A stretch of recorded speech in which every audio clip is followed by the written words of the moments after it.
প্রিয় শ্রোতা, আপনাদের সবাইকে আমন্ত্রণ জানাচ্ছি জীবন গল্পের আরো একটি এপিসোডে আপনারা সবাই কান পেতেছেন এবং এই অনুষ্ঠানটি একযোগে আপনারা যারা শুনছেন, বিশেষ করে দেশের বাইরে যারা শুনছেন, তাদের সবাইকে বিশেষভাবে আমন্ত্রণ জানিয়ে শুরু করছি আজকের এই এপিসোডটি।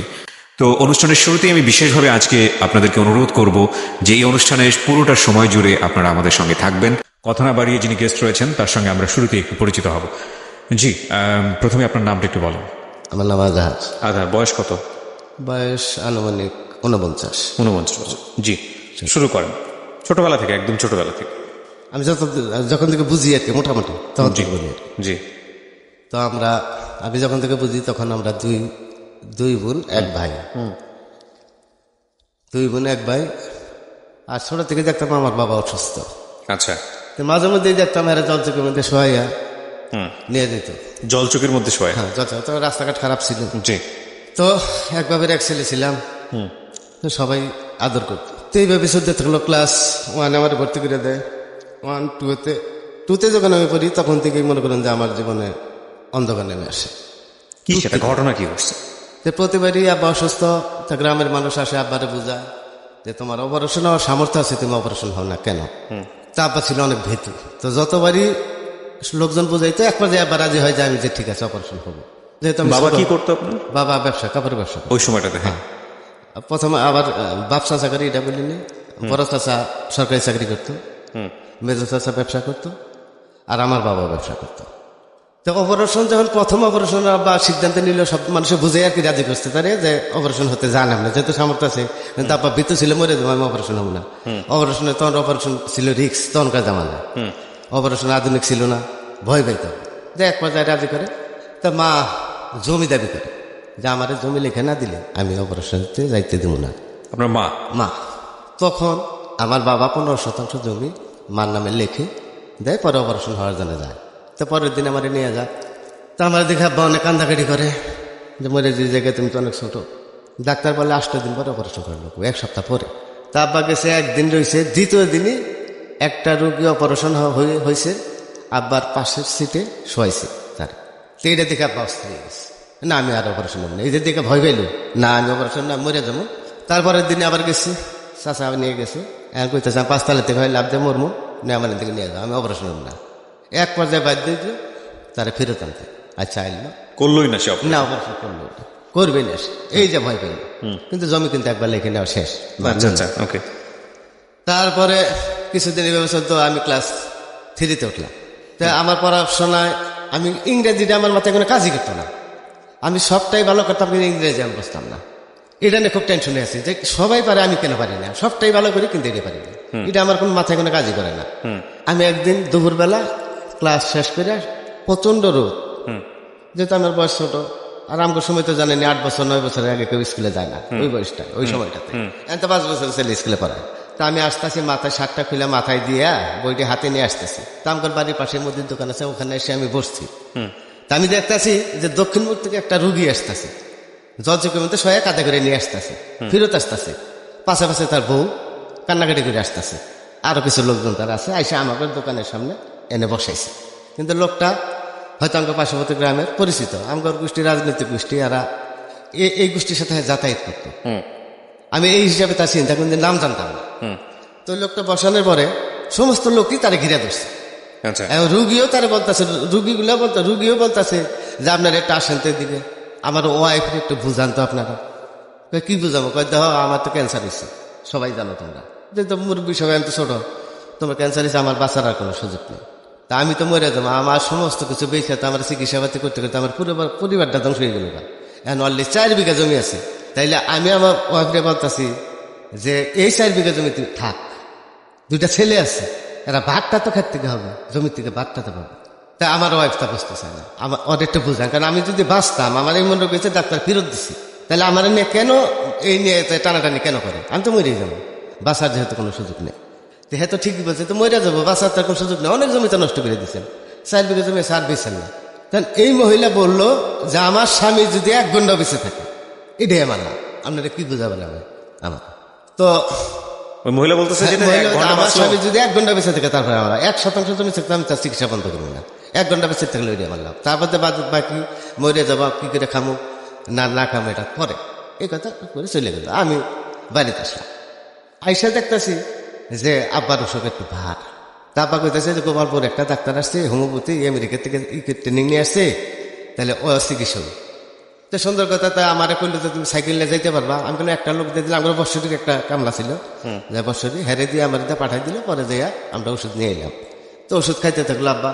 15 দিনকার ওষুধ দেয় আর কি। 15 দিন পরে আবার যাই নিয়ে আসে। এইভাবে কিছুদিন চলার পরে আব্বা আবার অসুস্থ হয়ে পড়লো।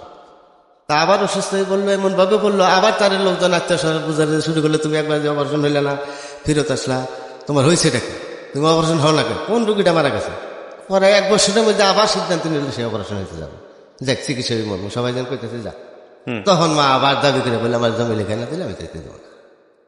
তখনও বাবা 20% জমি লেখা দিয়ে পরে অপারেশন করতে যায়। ঠিক আগের বার যা করছিল পরের বারও ঠিক তাই, একই কাজ। যাইয়া গেল সাহস করে, যাই হেরে গেল না আমি করবো না, আমি বাড়ির যাবো, বাড়ির থেকে অজ্ঞান করে আমার আনতে হবে। হার্টের দুর্বল ছিল তা, এটা কোনোভাবে সম্ভব না। এই বাড়ির যে এটা 30 মাইল দূর থেকে অজ্ঞান করে আপনার এটা সম্ভব না।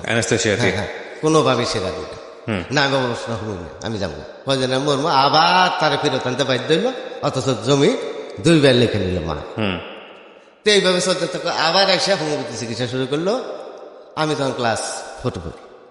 এর মধ্যে প্রত্যেকবারই কিন্তু আমি ওই ইংরেজিটা খারাপ করি, ওটা একদম বাদ, ওটা আমি কিছুই পারি না। সবটাই পাস করে ওইটা দেখে তো পড়াশোনায় আমার একটু মানে আমার মন চায় না যে আমি স্কুলে যাই। মানে ওই যখনই স্যারেরা আসে ক্লাস নিতে, ইংরেজিও কিছু বলতে পারি না, কিছু লিখতেও পারি না। সবটাই পারো, তুমি ইংরেজি কেন পারো না? আমরা স্যার এটা কোনোভাবে আমার মাথায় কাজ করে না। যাকে এইভাবে চলতে থাকলো। আরো কিছুদিন যাওয়ার পরে আবার এমন অবস্থা হইলো যে তখন না ছিদ্রি হয়ে গেছে, আলসার রোগ ছিল, তো ছিদ্রি হয়ে গেছে, খাদ্য বাস করে। এখন আর কি করবে, এখন আরো পাইনি। তখন চেয়ারম্যান আসলো, আমার চাচাতো ভাই সাবেক এমপি উনি আসলো। এরা এসে তারা বুঝাইলো যে এখন তো আর তোমার সুযোগ নেই, এখন তো অপারেশন হইতেই হবে, না তো এমনি মারা যাবা ঘরের মধ্যে বেশি। তো 2 বার তুমি ফিরে চাইলা, এবার কি করবা? তখন খাদ্য একটু একটু করে লিক করা শুরু করছে তার। রাজিউল্লাহ বা অপারেশন সে করবে, ঠিক আছে, মরলে চিকিৎসা মরবো, যাক ইতার গা ফিরবো না, যা হয়েছে হয়েছে, আমি ইতারকে অপারেশন করবো। তো মা রেখে লইতে টাকা পয়সার ব্যবস্থা করা। তো মা তার বাবার বাড়ি থেকে কিছু সম্পদ পেয়েছে, কিছু অর্থ আনলো। আনার পরে সে পাশাপাশি আরেকটা আয়োজন করলো যে জমি লেখানোর একটা পরিকল্পনা। তখন এই রয়েছে মা, উকিল মা, সে পরামর্শ দিচ্ছে যে তুমি তো 2 বার জমি লিখে নিচ্ছ, কিন্তু অপারেশন হয় না, এবার কেমনে বলবা? তাহলে এই কাজ করো, তুমি তোমার বোন শক্তি আনো, অপারেশন হওয়ার আগে একটা মিলাদ দাও, গরমতে সবাই বসে একটা ব্যবসা আছে, তখন তুমি এটা তোলবা কথাটা, জমিটা লেখা নেয় কথা মতো কাজ। অপারেশনের জন্য আপা রাজি হইলো, মাও, সব লোক ডাকলো, নানি এলো, খালা এলো, আরো তার মানে সহযোগী যারা আছে সবাই উপস্থিত করে ভিতরে। তখন আব্বারে আবার বোঝানো শুরু করলো যে আমার জমি যদি লিখে না দেন, আমি কিন্তু অপারেশন বাজাই দিব না, কারণ যুগকাল ভালো না, দিন ভালো না, ছেলেরা বাদ দিবে না, এই সম্পদ আপনি যে মরে দেন এই সন্তানে বাদ দিবেন, জমি লিখে দেন। তখন আমি কইলাম যে মা, বাবার নামে থাকলে কি আর মার নামে থাকলে কি তফাৎটা কি? বাবার নামে থাকলে কেরা পায় আর মার নামে থাকলে কেরা পায় সম্পত্তিটা? সন্তানই পাবো। কোন সন্তান পাবো? আমার সন্তান যে রেডি পাবো। তাহলে আমি তখন বললাম যে তাহলে এই যে মাঝখান থেকে আপনি রুগী চিকিৎসা জমি যে লেখে নেবেন ট্রান্সফার করতে, টাকা পয়সা লাগবে না? এতে টাকা পয়সা দরকার আছে, তাহলে ইয়ার নাম থেকে হ্যার নাম থেকে নেওয়ার দরকার কি? পয়সা নষ্ট করার দরকার কি?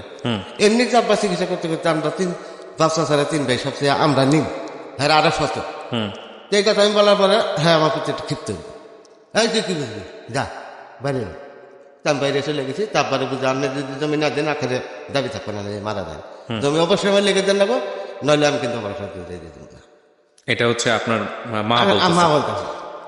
তখন আমি আবার গেছি ঘরে, যে ওই যে একটা রুগী আমি রাস্তায় দিয়ে গেছিলাম, যে বললো যে আমার স্বামী যে 1 ঘন্টা, এইটাই আমার লাভ। এই জিনিসটা আমার মাথায় তখন কাজ করছে। এই জিনিসটা আমি মাথায় গেলে কাজ করি, কেরি হ্যাঁ কেমন নাকি, হ্যাঁ তো সর্বোচ্চ বিক্রি করে দিতেছে, স্বামীর নিষেধ মানতেছে না, সর্বশান্ত হয়ে দিতেছে। আর ই কেমন মাপবে? অসুস্থ হয়ে পড়লে জমি চায়, একই অপারেশনের জন্য 2 বার জমি সে লিখে নিছে, অপারেশন হয় নাই, এই 3য়বার যাবে, এখনো তারা জমি লিখে দেন। আমার তখন মাথায় অন্যটা কাজ করছে। আমি ঘরের ভিতরে আবার গেছি, বলছে আপনি কি এটা ব্যবসা শুরু করছেন? এক অপারেশনের জন্য আপনি কয়বার জমি লিখে দিতে চান? আমার বাপ এই জমির চিন্তাই করবো না তার বাদশা নামর ভাই চিন্তা করবো? আপনি কি করবো? তখন সে পান খাচ্ছিল, ঘর ভর্তি মানুষ, নানি রয়েছে, খালারা রয়েছে, তার উকিল মা রয়েছে, সব মানুষ উপস্থিত, অনেক মানুষ। তো এই কথা আমি বলার পরে তখন ক্ষিপ্ত এসে লাভ দিয়েছে, কই দেখেন আপনারা এই মাথার বীজটা জানে এই ছেলে কি বাদ দিব, দেখেন কি এই ছেলে বাদ দিতে পারে, কোনোদিন সে দিবে না। তখন এর মধ্যে আমার চাচা যায়, আমার চাচা মাদিরা চাচা যায়, মাসিরা ঘরে থাকে, খুব খারাপ করতে বলছে, তুমি কি ফাইজলামি শুরু করছো, একদম বাজে মহিলা, তুমি আমার ভাইয়ের চিন্তা লাগে, তুমি প্রতিবার জমি চিন্তা করো, কি কারণটা তোমার, অসভ্য নারী। এই কথা কোয়ার পরে চাচা আমার চলে যায়। তখন সে আস্তে আস্তে আবার দাঁড়ায় আমার মুখের দিকে এই থেকে মানে আমার খেয়ে ফেলে। তখন সে আমারে বলে যে আজকের থেকে এই মন থেকে তুই বাইরে গেলে, আমি বললাম আর সারা জীবনে এই মনে আর ঢুকতে পারবি না, এটা মা বললো। আর আমি তারে বললাম যে আমি একদিনও চেষ্টা করবো না আপনার অন্তরে ঢোকার জন্য, একদিনও চেষ্টা করবো না। জমি লেখে নিতে পারলো না, বা 2 দিনের মধ্যে অপারেশন হইতে গেলে অপারেশন হইল, আসলো, কিন্তু আব্বার অপারেশন সাকসেসফুল হইল না, একটু ত্রুটি রয়ে গেল। আবার তার ডাক্তার আবার তারা আমন্ত্রণ জানালে যে আবার অপারেশনটা করবে, একটু ত্রুটি রয়ে গেছে একটি জায়গায়। এই ত্রুটির কারণে যদি অপারেশন না হয় তাইলে সারা জীবন যাও ভাত খাইতে হবে, যাও ভাত খাইতে হবে, শিং মাছের তরকারি খেতে হবে, আর ছাগলের দুধ এ খেতে হবে, আর এমনি ভাত মরিচ এলে হারাম তার জন্য। আর অপারেশন যদি হয় আবার তাইলে হয়তো সবকিছু খাইতে হবে, আবার অপারেশন হইল না, ওইভাবে চলতে থাকবে। তো এখন মা তো আমার প্রতি ক্ষিপ্ত হয়েছে, সে মা আব্বারে পরামর্শ দেওয়া শুরু করলো। আস্তে আস্তে যে বৎসরিক লোক আছে বিদায় করো, ইনকাম নাই, তোমার ইনকাম নাই, তোমার চিকিৎসা খরচ আর বৎসরিক কামলার খরচ এলে দেওয়ার দরকার নেই, ওর লেখাপড়া বন্ধ করে আর কাজে লাগে। আস্তে আস্তে আস্তে আস্তে আস্তে আস্তে কিছুদিনের মধ্যে আল্লাহ রহম কাজে ছেলে হয়ে গেল। হ্যাঁ একদম, আর কোন যোগ্যতা নেই। আমার কোন ক্লাসে থাকতে? ক্লাস 4-এ। ক্লাস 4-এ থাকতে। তা আমি বাদ দিয়ে দিলাম, বাদ দিতে বাধ্য করলে। আমার একটু দুর্বলতা ছিল, আমি ইংরেজি পারি না, আমার ইচ্ছা নেই। তারপর তুই আবার বাদ দিয়ে কাজ করি, যে কামলা লেবি দেখে দে, বছরের কামলা লাগবে না, তুই দেখাশোনা কর, গরু আছে জমি আছে দেখবি, প্রতি ক্ষেতের জন্য একটা করে লোক দিব, তাহলে গাঁটতে একটা দিব, কাটতে একটা দিব, মানে আগাছা পরিষ্কার করার জন্য একটা দিব, আর এলা তো দেওয়া নেবো। আমি ঠিক আছে দেখুন, এইভাবে আস্তে আস্তে আস্তে আস্তে আস্তে আস্তে মা কিন্তু কথা বলা বন্ধ করে দিল। আবার আরেকটি বিষয় আছে, তার এর মধ্যে আমার আরেকটা বোন হয়, আরেকটা বোন হয়। আমরা কয় ভাই বোন হন তখন? তখন 4 ভাই, 3 বোন 1 ভাই। 3 বোন 1 ভাই, মানে আপনি সবার বড়? আমার বড় 1 বোন আছে। আচ্ছা, তো আমি ফলো করতাম আমার বড় বোন মারে কোনোদিন ডাকতাম না, এই জিনিসটা আমি ফলো করতাম। আমি যখন থেকে বুঝছি তখন থেকে কোনোদিনের মারে ডাকতে দেখিনি।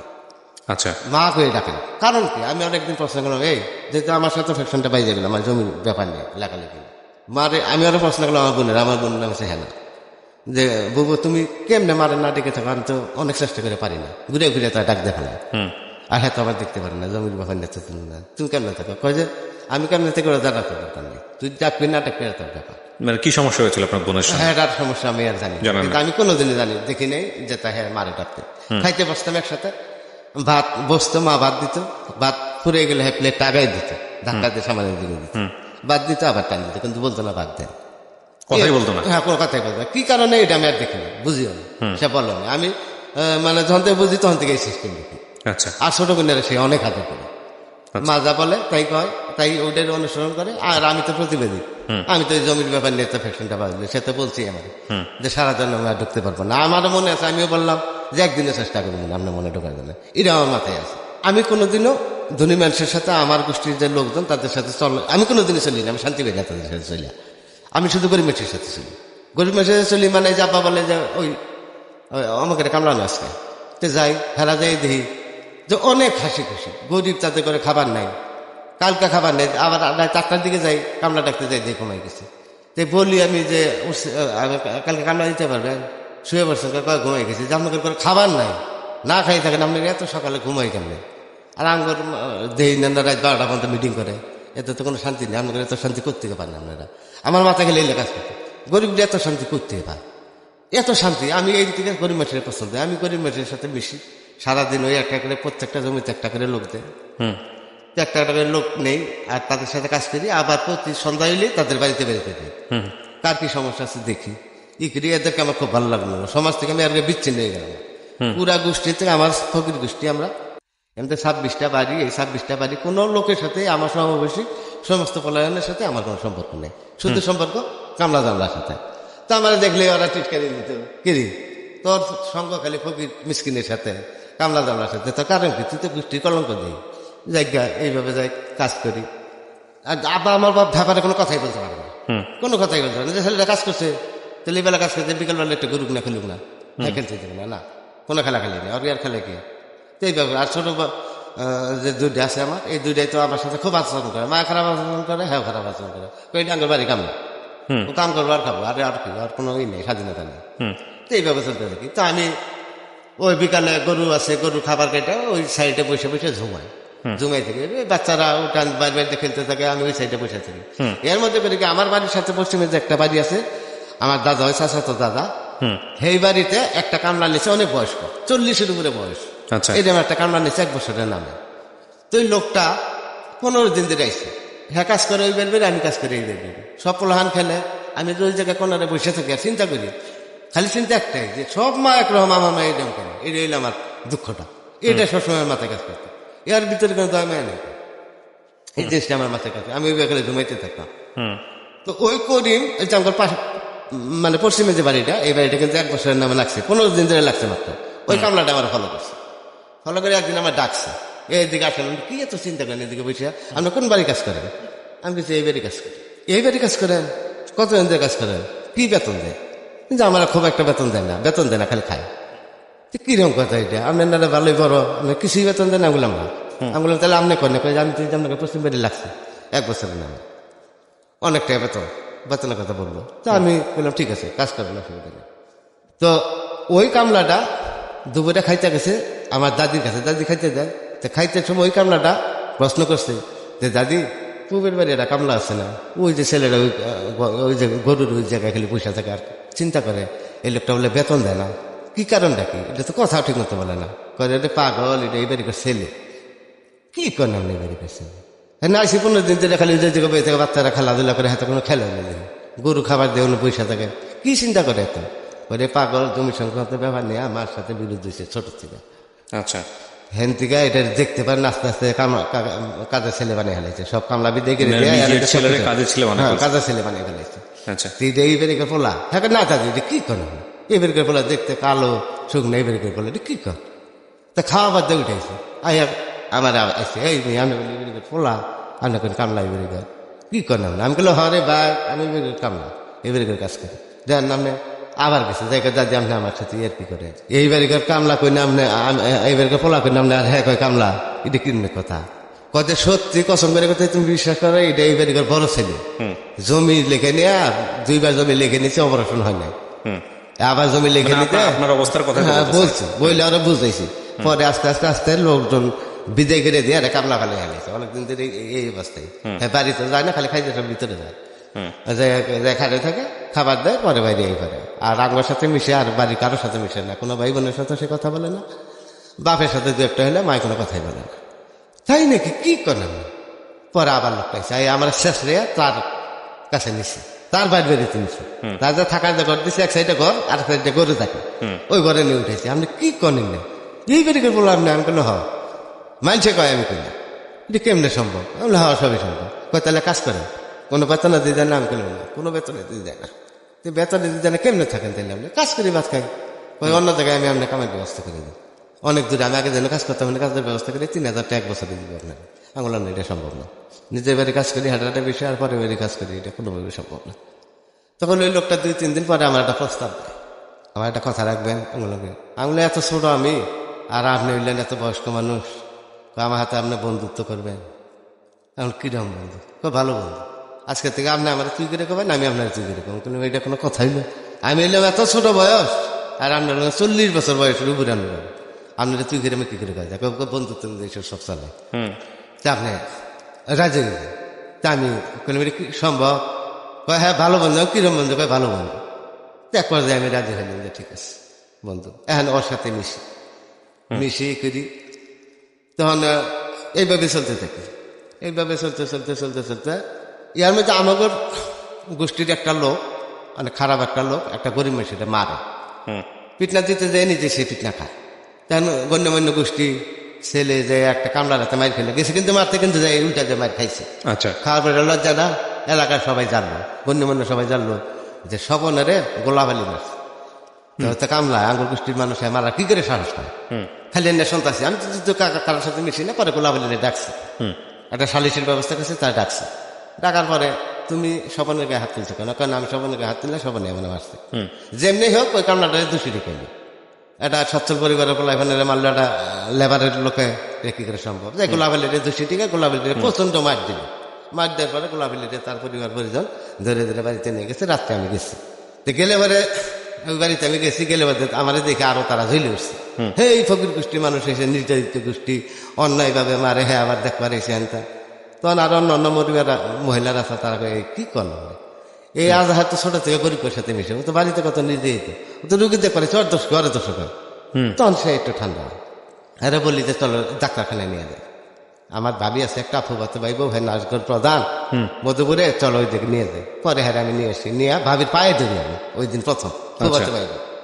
ভাবি আমি একটা অনুরোধ করবো আজকে আপনার আমার কোন অনুরোধটা রাখবে তুই তো ফালাই না করি তুই তো আমার রাফন দিবি কো তোর তো অবস্থা এমনি বাড়িতে বলে খুব খারাপ আমি বললাম আমার জন্য না এই যে আমার যে সমস্ত রুগী আমি পাঠাবো এনারে 1 টাকার ওষুধ দিলাম না তুমি খালি 3-4 প্যাকেট এদেরকে যাই খালি দেখবা ইয়াতে এরা সন্তুষ্ট হবে খুশি হবে আমি যে সমস্ত রুগী পাঠাবো এই সমস্ত রুগীটা 3 বারের জায়গায় তুমি 5 বার দেখবা আচ্ছা কয় ঠিক আছে তোর কথা আমি রাখবো তারপর ওই গোলাপালিরে ভর্তি করে হারে ই করে তার পরিবার অনেক খুশি আজারে কই দিছে তার ভাবি হুমানে খোঁজ নেয় নারীগড় প্রধান সে খোঁজ নেয় হুমানে যাইতে তো মোটামুটি একটা ফসার হয়ে গেল যে তো ইয়েতে যে কোনো গরিব রুগী হ্যাঁ আমার কাছে আওয়া শুরু করলো তা আমার বাড়িতে খুঁজতে হ্যাঁ ইয়া হ্যাঁ হ্যাঁ হ্যাঁ অসুখ হলে অবকে তো বাচ্চাকে ওরই তো জায়গা নেই ওই তো ওরই তো এই বাচ্চা জায়গা নেই ও কাম করে ভাত খাও তাকে কি উপকার করেনি এইভাবে অপমানা অপদস্থ করে তারপরও আমি যাই বিভিন্ন গরিবের সহায়তা করে গরিবের সাথে মিশতে আমার এত ভালো লাগে যে পুরা গোষ্ঠীর সাথে আমি তো কোনো লোকের সাথে কোনো আমার কোনো কথাবার্তা নেই যোগাযোগ নেই এইভাবে আমি চলতে থাকি তো হঠাৎ করে আমগর গোষ্ঠীর একটা পরিবার হত দরিদ্র একটা পরিবার গরিব হয়ে যায় আমগর দুঃসম্পর্কের চাচাতো ভাই জি তার বাবার অনেক সম্পত্তি ছিল কিন্তু সে ছিল একটা বিলাসী টাইপের লোক সে তখনকার বাজারে লুঙ্গি ইস্তারি দিয়ে পড়তো চোখে সুরমা মারতো জমি বিক্রি করতো আর ক্লাবে করতো আর এই ব্যবহার করতে করতে শেষ হয়ে গেছে পুরা পরিবার আচ্ছা তার 2টা ছেলে তো 2টা ছেলে একটা নাম মিন্টু আর একটা নাম ফটো সিরিয়ালে বাড়ি সবাই স্বচ্ছ একটা বাড়ি গরিব এর মধ্যে কি করলো রিক্সা চালানো শুরু করলো ওই 2টা ছেলে তার বাপ মারা গেল সর্বশান্ত মাত্র 2% বাড়ি ভিটে বেড়ে যাতে ছিল তো এখন পরিবার আমাদের পুরা গোষ্ঠীর মানুষের লাইন থেকে করে বাইক আনবে এই লাইনের বাড়ির ভিতরে এই গেটের মধ্যে রিক্সা রাখে সকালে মানুষ আয় রিক্সার জন্য আমার মানুষ পেট্রোল আমরা তখন আমার ভাই রানিং এমপি সমস্ত লোক আবার উপজেলা চেয়ারম্যান তো সব মানুষের 10 গ্রামের মানুষ বিচার আসার জন্য আমার গোষ্ঠীর মধ্যে হ্যাঁ আমার লাইনের মধ্যে দেখে রিক্সা রেখে দেয় না ওরা যেমন এই লাইন থেকে বাইক লাইন থেকে পরে ওরা কেন কোনো পরামর্শ দিচ্ছে যে তোর তো বাপে তো সব বেশি হালাইছে রিক্সা রাখে শোনো সকালে মাঠে রিক্সা নিয়ে হ্যাঁ ই কর তো বাড়ি পিছিয়ে তোর 2% আছে বাড়ির পিছিয়ে 8% টাকা তোর দিল উনি দিয়ে বাড়ি করবে এদিকে লাইন থেকে বাইরে যেমনি হোক এক পর্যায়ে ওটা বাইকে দিচ্ছে মানে লাইনটা পুরো পরিপূর্ণ করলো ফকির নিয়ে রাখলো না এই লাইনে ফকির নিয়ে রাখবে না বাইকে দিল আচ্ছা যাই হোক আমি তো গরিবের হাতে মিশতে হঠাৎ একদিন তো ওই মিন্টু আবার বিয়ে করছে যারা বাইকে দিচ্ছে ওরা 2 ভাই একজন বিবাহিত তার বউ বাচ্চা আছে তারা বাইকে দিচ্ছে আর পিছিয়ে তাকে রিক্সা চালায় অন্য সোনার ঘর তুলে রয়েছে তা আমি একদিন আমার বাড়ির পিছিয়ে গেছি গরু অনেক ঘাসের জন্য দিছি আর কি দুপুরে খাবার দান লাগবে বিকালে আমি গরুর জন্য গেছি তখন এই মহিলার নাম হচ্ছে কৈতুরি যায় আমার ভাই বউ যেটা দুঃসমকের ভাই বউ যেটা এই মিন্টুর বউ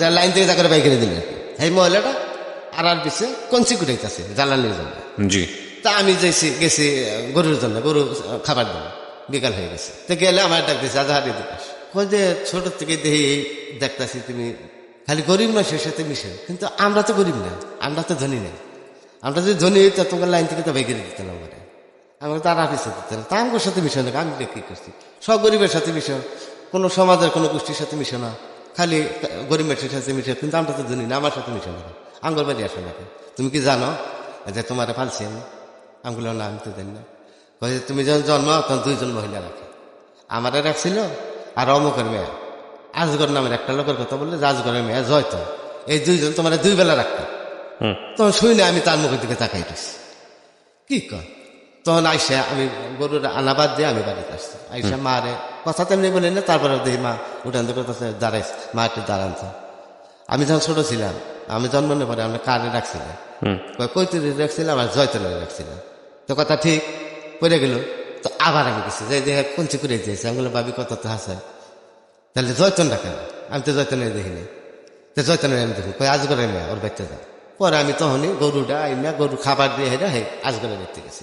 যাওয়ার পরে আজগরে বলতেছে আপনি বড় মেয়ের নাম কি? কই জয়তন। এটা বিয়ে দিচ্ছেন কোনো? কই যে আমরা পশ্চিমের গ্রামে। কই যে আজকে যাই তারা নিয়ে যাবেন, আমি তার দেখুন একটু। কি হয়েছে বাবা? আমি বলে কিছু হয়নি। তখন এনে 10টা বাড়ি আছে, 10টা বাড়ির সাথে সবার সাথে আমার সুসম্পর্ক। কারণ আমি দেখি এমন লোকের আমি কামলা নেই, আবার কালকে কামলা লাগবে, কামলা নেই। আমি যাই দেখি কার করে খাবার নেই, যার করে খাবার নেই ঠিক তারই নেই, যার বেশি অভাব তার করে দিন। আবার কালকে আবার তারা নিতাম না, আরেকজন নিতাম যে ওর অভাব বেশি, ফেরে নিতাম। যার করে খাবার নেই 2 দিন ধরে বাচ্চা কাচ্চা কান্দাকাতি করতেছে, তারে খাবার নিতাম।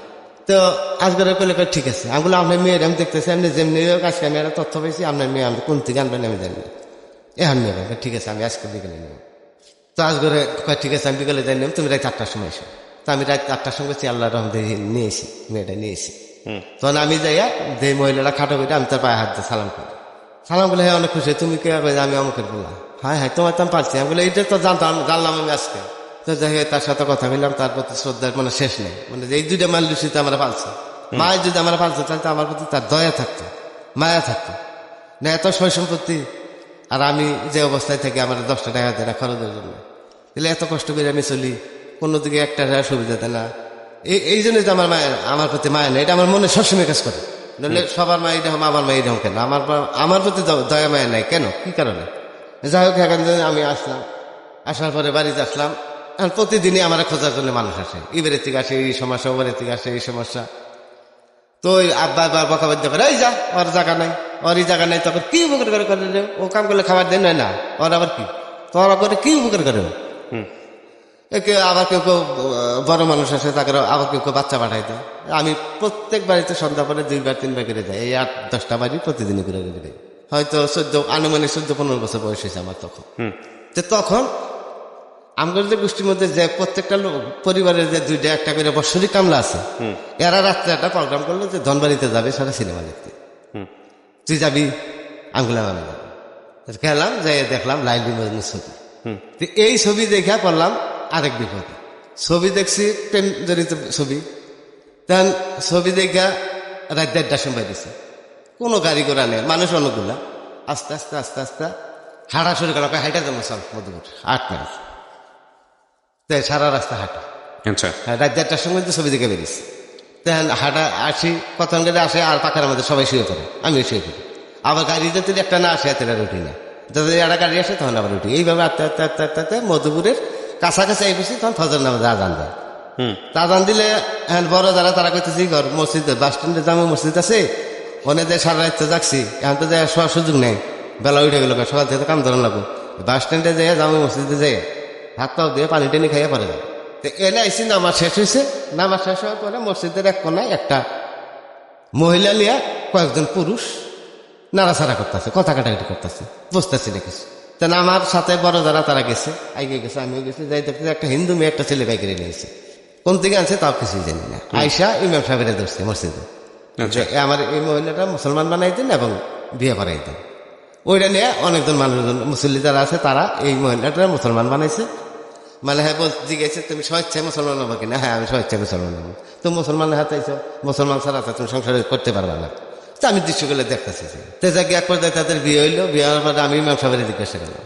তো ইমাম সাহেব আবার আমার গোষ্ঠীর মধ্যে যাইতো, ওই মাদুরিটা যদি করে কাছে যাইতো নেতা খাতা। তো সেই হিসাবে আমার চিন্তা কার বলা এটা জানতো না, কিন্তু ফকির ফের থাকো না, আমরা হাফাকে বেঁচে থেকে। কারণ হুজুর এই যে বিয়ে করাইলেন হিন্দুর মেয়ে, তাহলে এইটা কেমনে কি? এটা কেমনি? ওইটা যায় যাবো, যায় কি কো তুমি? এইরকম একটা মেয়ে জীবন কাটায়, আল্লাহ চাই এই ছেলে তার সমস্ত জীবনে গুণা মাফ করে দিতে পারে যদি এরা সুন্দরভাবে রাখে। তুমি জানো যে একটা গরিব মেশে মেয়ে যদি সচ্ছল পরিবার ছেলে বিয়ে করে, যদি সুন্দরভাবে রাখে, তার জন্য চেষ্টা করে, তো সারা জীবন আল্লাহ এই জন্য সারা জন্য গুণা মাফ করে আল্লাহ তারা বেঁচে নচে করবে। এটা সব আল্লাহ নিজে দেবো তার, এত সব। তো ওখান থেকে আসলাম, এতে লাইলি মজনু ছবি দেখলাম। এই ছবি দেখে এখন আমি জেনে বই থেকে হেনে আমি চোখ কান্দি, জেনে বই থেকে হেনে আমার চোখ দেবে বেড়ে। প্রেম এত কঠিন, জীবনে প্রথম দেখলাম, প্রথম দেখলাম প্রেম কি। এত কঠিন কে, এটা কেমনে প্রেম কি, এইটা আমার মাথায় সবসময় এইটা নতুন চিন্তা আমার মাথায় ঢুকলো, প্রেম কি জিনিসটা। তো এটা নিয়ে আমি ভাবি, যখন বইতে কাজ করি তখনও ভাবি, খালি সবসময় চোখ দিয়ে পানি পারি, খালি খালি ওই প্রেমের দৃশ্যগুলোই মনে হয় যে কি এটা কিরকম একটা মায়া এটার ভিতরে, খালি এটা কেমনে কি। আমি আরো আরে দিকে গণ্যমান্য যারা তাগড়ে দিকে যে প্রেমের কি বিষয়, প্রেমের বই কার কাছে আছে, যেহেতু বাংলা পড়তে পারি, আপনার কাছে আছে, আছে জুলেখার বই আছে, জুলেখার বই আছে আমার কাছে, এমনি করে করে আমি সংগ্রহ করি বাংলা পড়তে পারি। তো ওইলা পড়ি, প্রেমের প্রতি আমার আকর্ষণ তখন থেকে বাড়তে শুরু করলো। হ্যাঁ হ্যাঁ, তাহলে এটা কি মনে একটা জিনিস, তো এটার সম্বন্ধে আমি খালি জানি, আর ওই ছোটখাটো বইটাই করি, আর জিগাই আর ওর কাছে যে কার কাছে এই সম্বন্ধে বই আছে, তেলা খুঁজি, বই আনি সংগ্রহ করি, এলে পড়ি, পড়তে পড়তে পড়তে পড়তে জায়গায় হয়ে গেল। পরে এক পর্যায়ে সামনে ছোট হইতে আসলো, তা আমি আগের দিনে গরুর সমস্ত কাম কাজ রেডি করে, মানে কালকে সকালে ধনবাড়ি যেমন আমার সাথে জমিদার লক্ষ লক্ষ মানুষ ওই জায়গায় যা, তো আমি গেলাম না, আমি আগের দিনে সমস্ত কাম রেডি করবো, রেডি করে পরের দিন সকালে গাও গোসল দিয়ে যে আমি দাঁড়াইলাম, আব্বা শুয়ে রয়েছে তার রুমে সামনে দিয়ে দাঁড়ালাম, যাবো আমার 5টা টাকা দেন, ধনবাড়ি নামাজ পড়তে গেল, ছোট সব লোক দেখতেছে, তার মা ইশারা দিয়ে দেখাই দিয়ে 3 টাকা দেওয়ার, আঙ্গুল দিয়ে দেখাই দিল 3 টাকা দেন, তারপর বললে তোর সকাল 3 টাকা আছে নিয়ে তা, আমি বলি 3 টাকা হবে না, আমার 5টা টাকা লাগবে, 50 পয়সা করে 1 টাকা এলো, এটা গাড়ি ভাড়া, 2 টাকা দিচ্ছি না দেখুন, আর 2 টাকা খরচ করবো, এই প্ল্যান হিসেবে 5 টাকা চাইছি,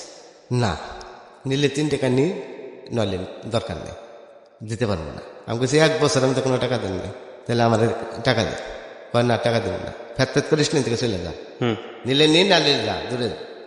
তা আমি দরজায় কাঁদতে থাকি যে দেন, আর 1 বছর আমি দেন না, দেয় না। এর মধ্যে আমার এক ফুফাতো বোনের ছেলে, সে আমার বন্ধু, হ্যাঁ যাবো ধনবাড়ি নামাজ পড়তে। আচ্ছা, তো হ্যাঁ রেডি হয়েছে, রেডি হয়ে তার মারে করতেছে, আধার রেডি আহ না কে মা, আপনি একটু দেখেন যে আমি রেডি হয়ে বেরিয়েছি, হ্যাঁ এসে দেখে যায় আমি দরজায় কাঁদতে আছি।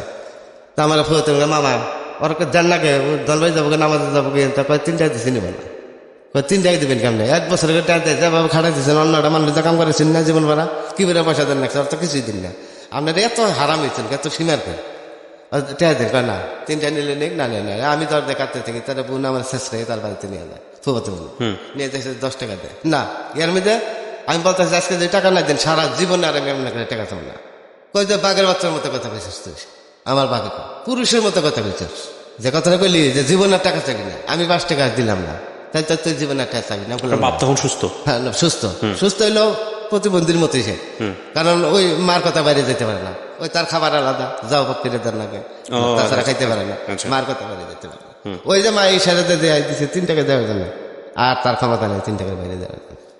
তা আমি বলছি আর জীবনে আপনাকে টাকা চাবি না, আব্বা কয়েকটা বাঘের বাচ্চার মতো কথা বলছি, জীবনে জানে টাকা চাবি না, তার সুন্দর কথা, এটা পালন করতে পারবি, তা বলে হ্যাঁ পারবো, দেখেন থেকে চলে গেলাম, বোনের শাস্ত্রে নিয়ে গেল, 10টা টাকা দিল, ব্যাংনার সাথে গেলাম, ধনবাড়িতে গেলাম, আর মন ভালো লাগে না, এটা কি বললাম, এক কথা তো বলছিলাম বহু বছর আগে মায়ের, যে একদিনে ঢোকার চেষ্টা করলাম, আজকে এটা কি গেলাম, তাহলে আমি লুঙ্গি কিনবো কিনতে, আমার শার্ট কিনে দেবো কারা, আমার প্যান্ট কিনে দেবো কারা, আমি কেমনে চলবো, আমি তো কই বললাম যে আমি আর জীবনে টাকা চাবো না, আমারও ভাই।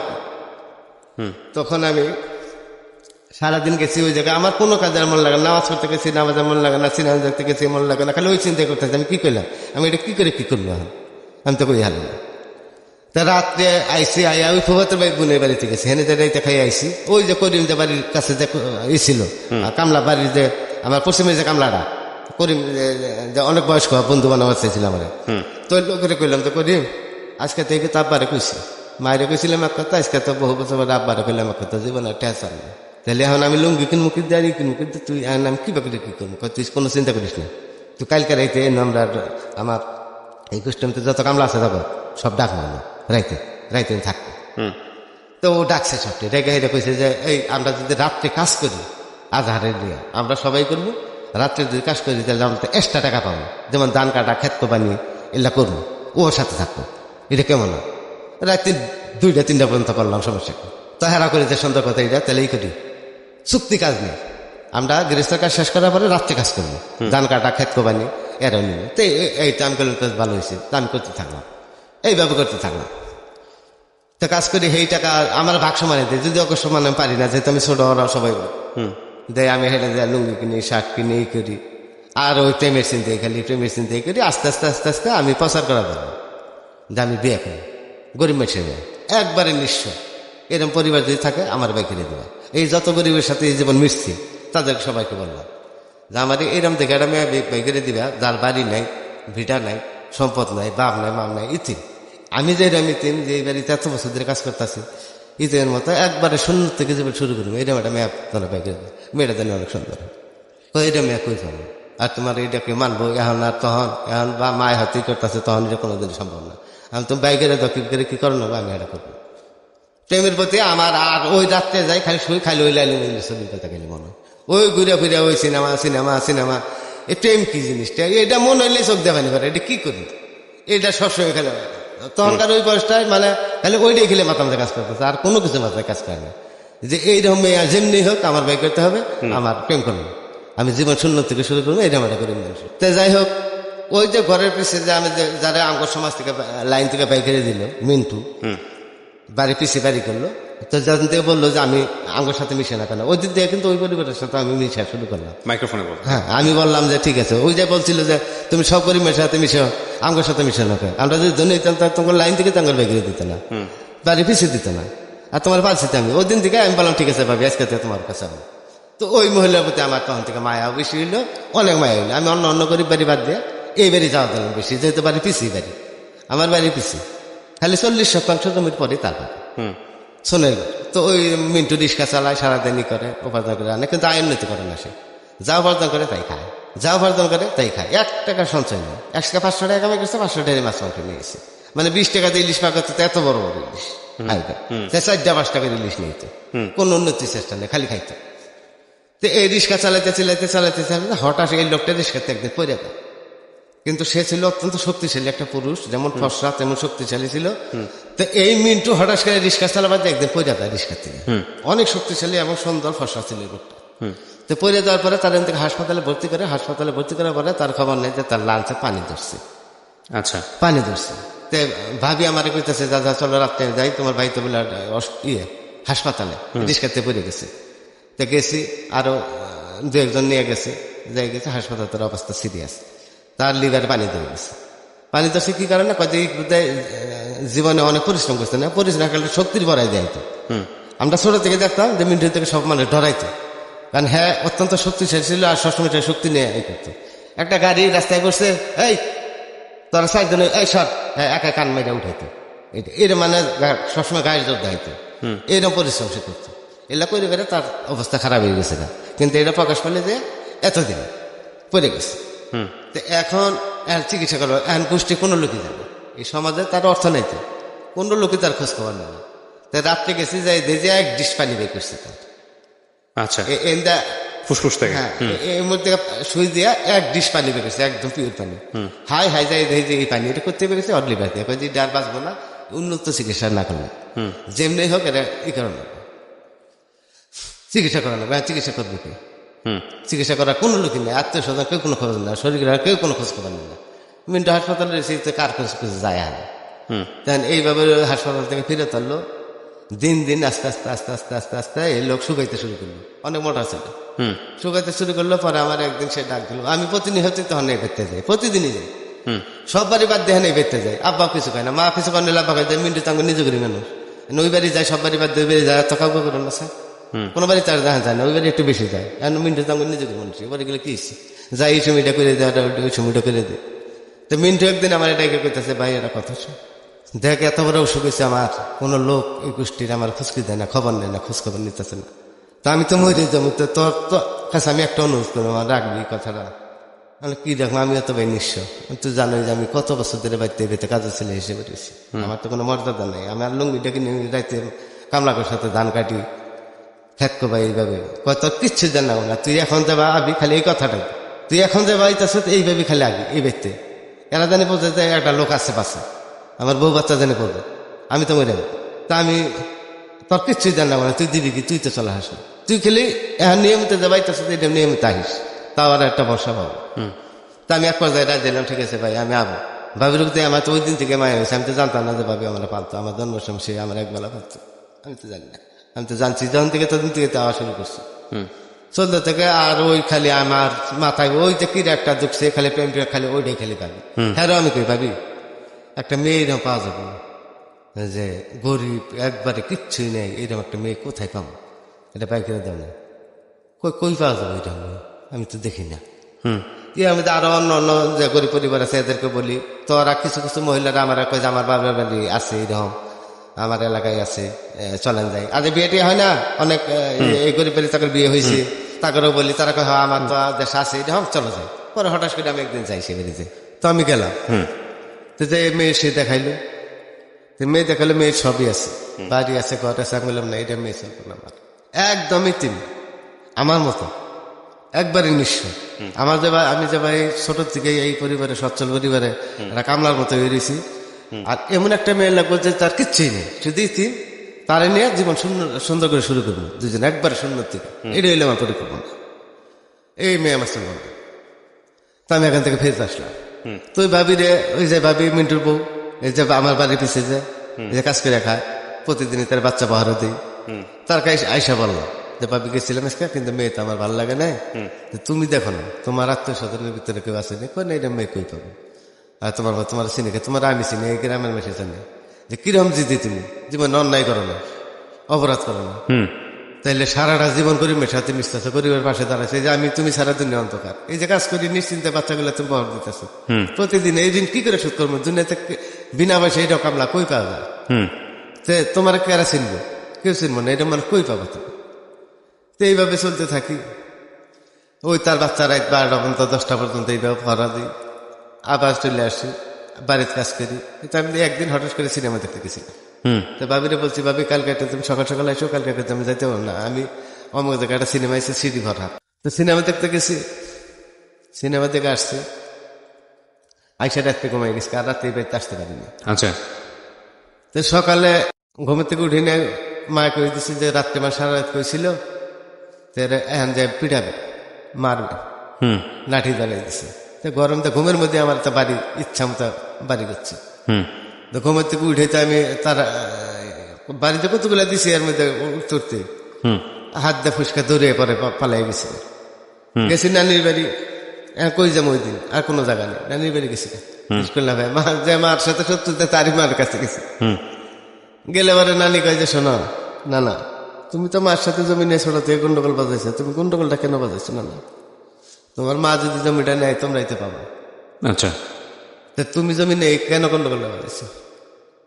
আমি বললাম তাহলে আমার বাবার নামে থাকলে তো আমরাই পাইতাম, আবার তো স্বেচ্ছাই জমিগুলো দিতেছে না, জমির কথা জান করে আবার মুখটা নীল হয়ে যায়, কারণ জমিটা দিতে অনেক কষ্ট, তারপরে হয় বাধ্য হয়ে দিতে, বাধ্য হয়ে দিতে। তার মধ্যে মা যাই হোক কিছুদিনের মধ্যে আমার ওটা মিটমাট হয়ে যায়। তখন মা যেহেন পরিকল্পনা করতেছে বড় বোনটা আমার বিয়ে দিবে, এটা এটা এটা কথা তো পায় না, বড় হয়ে গেছে, এটা বেচতে ব্যয় করে নেবে। আব্বার সাথে পরামর্শ করে এমনি বিয়ে আসতে থাকে। বিয়ে আসে, শিক্ষিত দুইটা বিয়ে আসে, আর একটা গৃহস্থ আসে, জমিওয়ালা, অনেক জমিওয়ালা একটা বিয়ে আসে। মা জমিওয়ালাটা সাপোর্ট করে, কিন্তু ছেলেটা মূর্খ, কিন্তু সম্পত্তি আছে অনেক। মার বরাবর সম্পত্তির প্রতি লোভ ছিল। শিক্ষিত ছেলে দিয়ে আমি পানি খামো, এখন জমির দরকার আমার, মোটা ভাতের জন্য অভাব না হবে, এরকম জায়গায় বিয়ে দেবে। তো একবার যায় আমার যে গেল যে তুই কি করছিস, আমি বলে আমি কি বুঝি, এমপ্লয় মানুষ আমি কি বুঝি, আপনারা দেখেন। দেখে এই ছেলেটার অনেক সম্পত্তি আছে, বাবা ভাগ করলো 12-14 বিঘা করে পাবো, পুকুর পাবো, তাহলে বাতারও পাবো, আমরা যারা ভালো মনে করেন তাই করেন। তাই দেখেন আমার বড় বোনটা বিয়ে হয়ে যায়। যাই হোক, তার কিছুদিন পরে আমার যে ছোট বোনটা, যেটা সবচেয়ে খারাপ আচরণ আমার সাথে করে, প্রতিদিন হয়তো কামলা ছাড়া ডাকে না, বাড়িতে গেলে খাইতে গেলে যে কামলা এসে খাবার দেন, ওই বোনটার প্রস্তাব আসে। কিন্তু এই বোনটারে মা সবচেয়ে বেশি ভালোবাসে, মার মতো ওইরকম আচরণ তার। এই বোনটারে বিয়ে আসতে শুরু করে, যে বিয়ে আসতে শুরু করে ভালো জায়গা থেকে একটা বিয়ে আসে। তো মা এটা সাপোর্ট করে, কয় যে বিয়ে এটা দিয়ে দিন না। আবার প্রথম কয় যে না, এরা ছাড়া তার বাস শোনে আমি কি করবো, আর ঘর জামাই আনি, এই মেয়ে আমি কখনো বাইরে দিব না, ওটা ছাড়া বাসা না। তা আমি তোমার মার সাথে কথা বললাম যে মা এটা কি কর, মেয়ে বিয়েতে মেসে বাসে আর আপনি টাইনে করে আনবেন। তো ছেলের প্রস্তাব দিচ্ছে, কালে ছেলেকে না আমার বাবার ভিড়া নাই, বাড়ি নেই, আমি কেন যাবো, যাবো না, বিয়ে দিলে দিব, তারা না দিলে না দেবো, কিন্তু ঘর জামাই যাবো না, আমার সব বাপের সরস্বতী দিতে আছে না। তো এক পর্যায়ে মারে সবাই রাজি করায়, তো বিয়ে হয়ে যায় ছোট্টারও। যেদিন আমার ছোট বোনটা উঠাই দেয় তখনই মা জ্ঞান হারায়, এই জ্ঞান আর আসে না, পানি দিয়ে ওঠে না, পানি দিয়ে ফিরে টানে। যখন সুস্থ হয় তখন হ্যাঁ আনো, নইলে আমি বেরো করবো, হারে সারা বাঁচবো না, আমার ছেড়ে বাঁচবো না।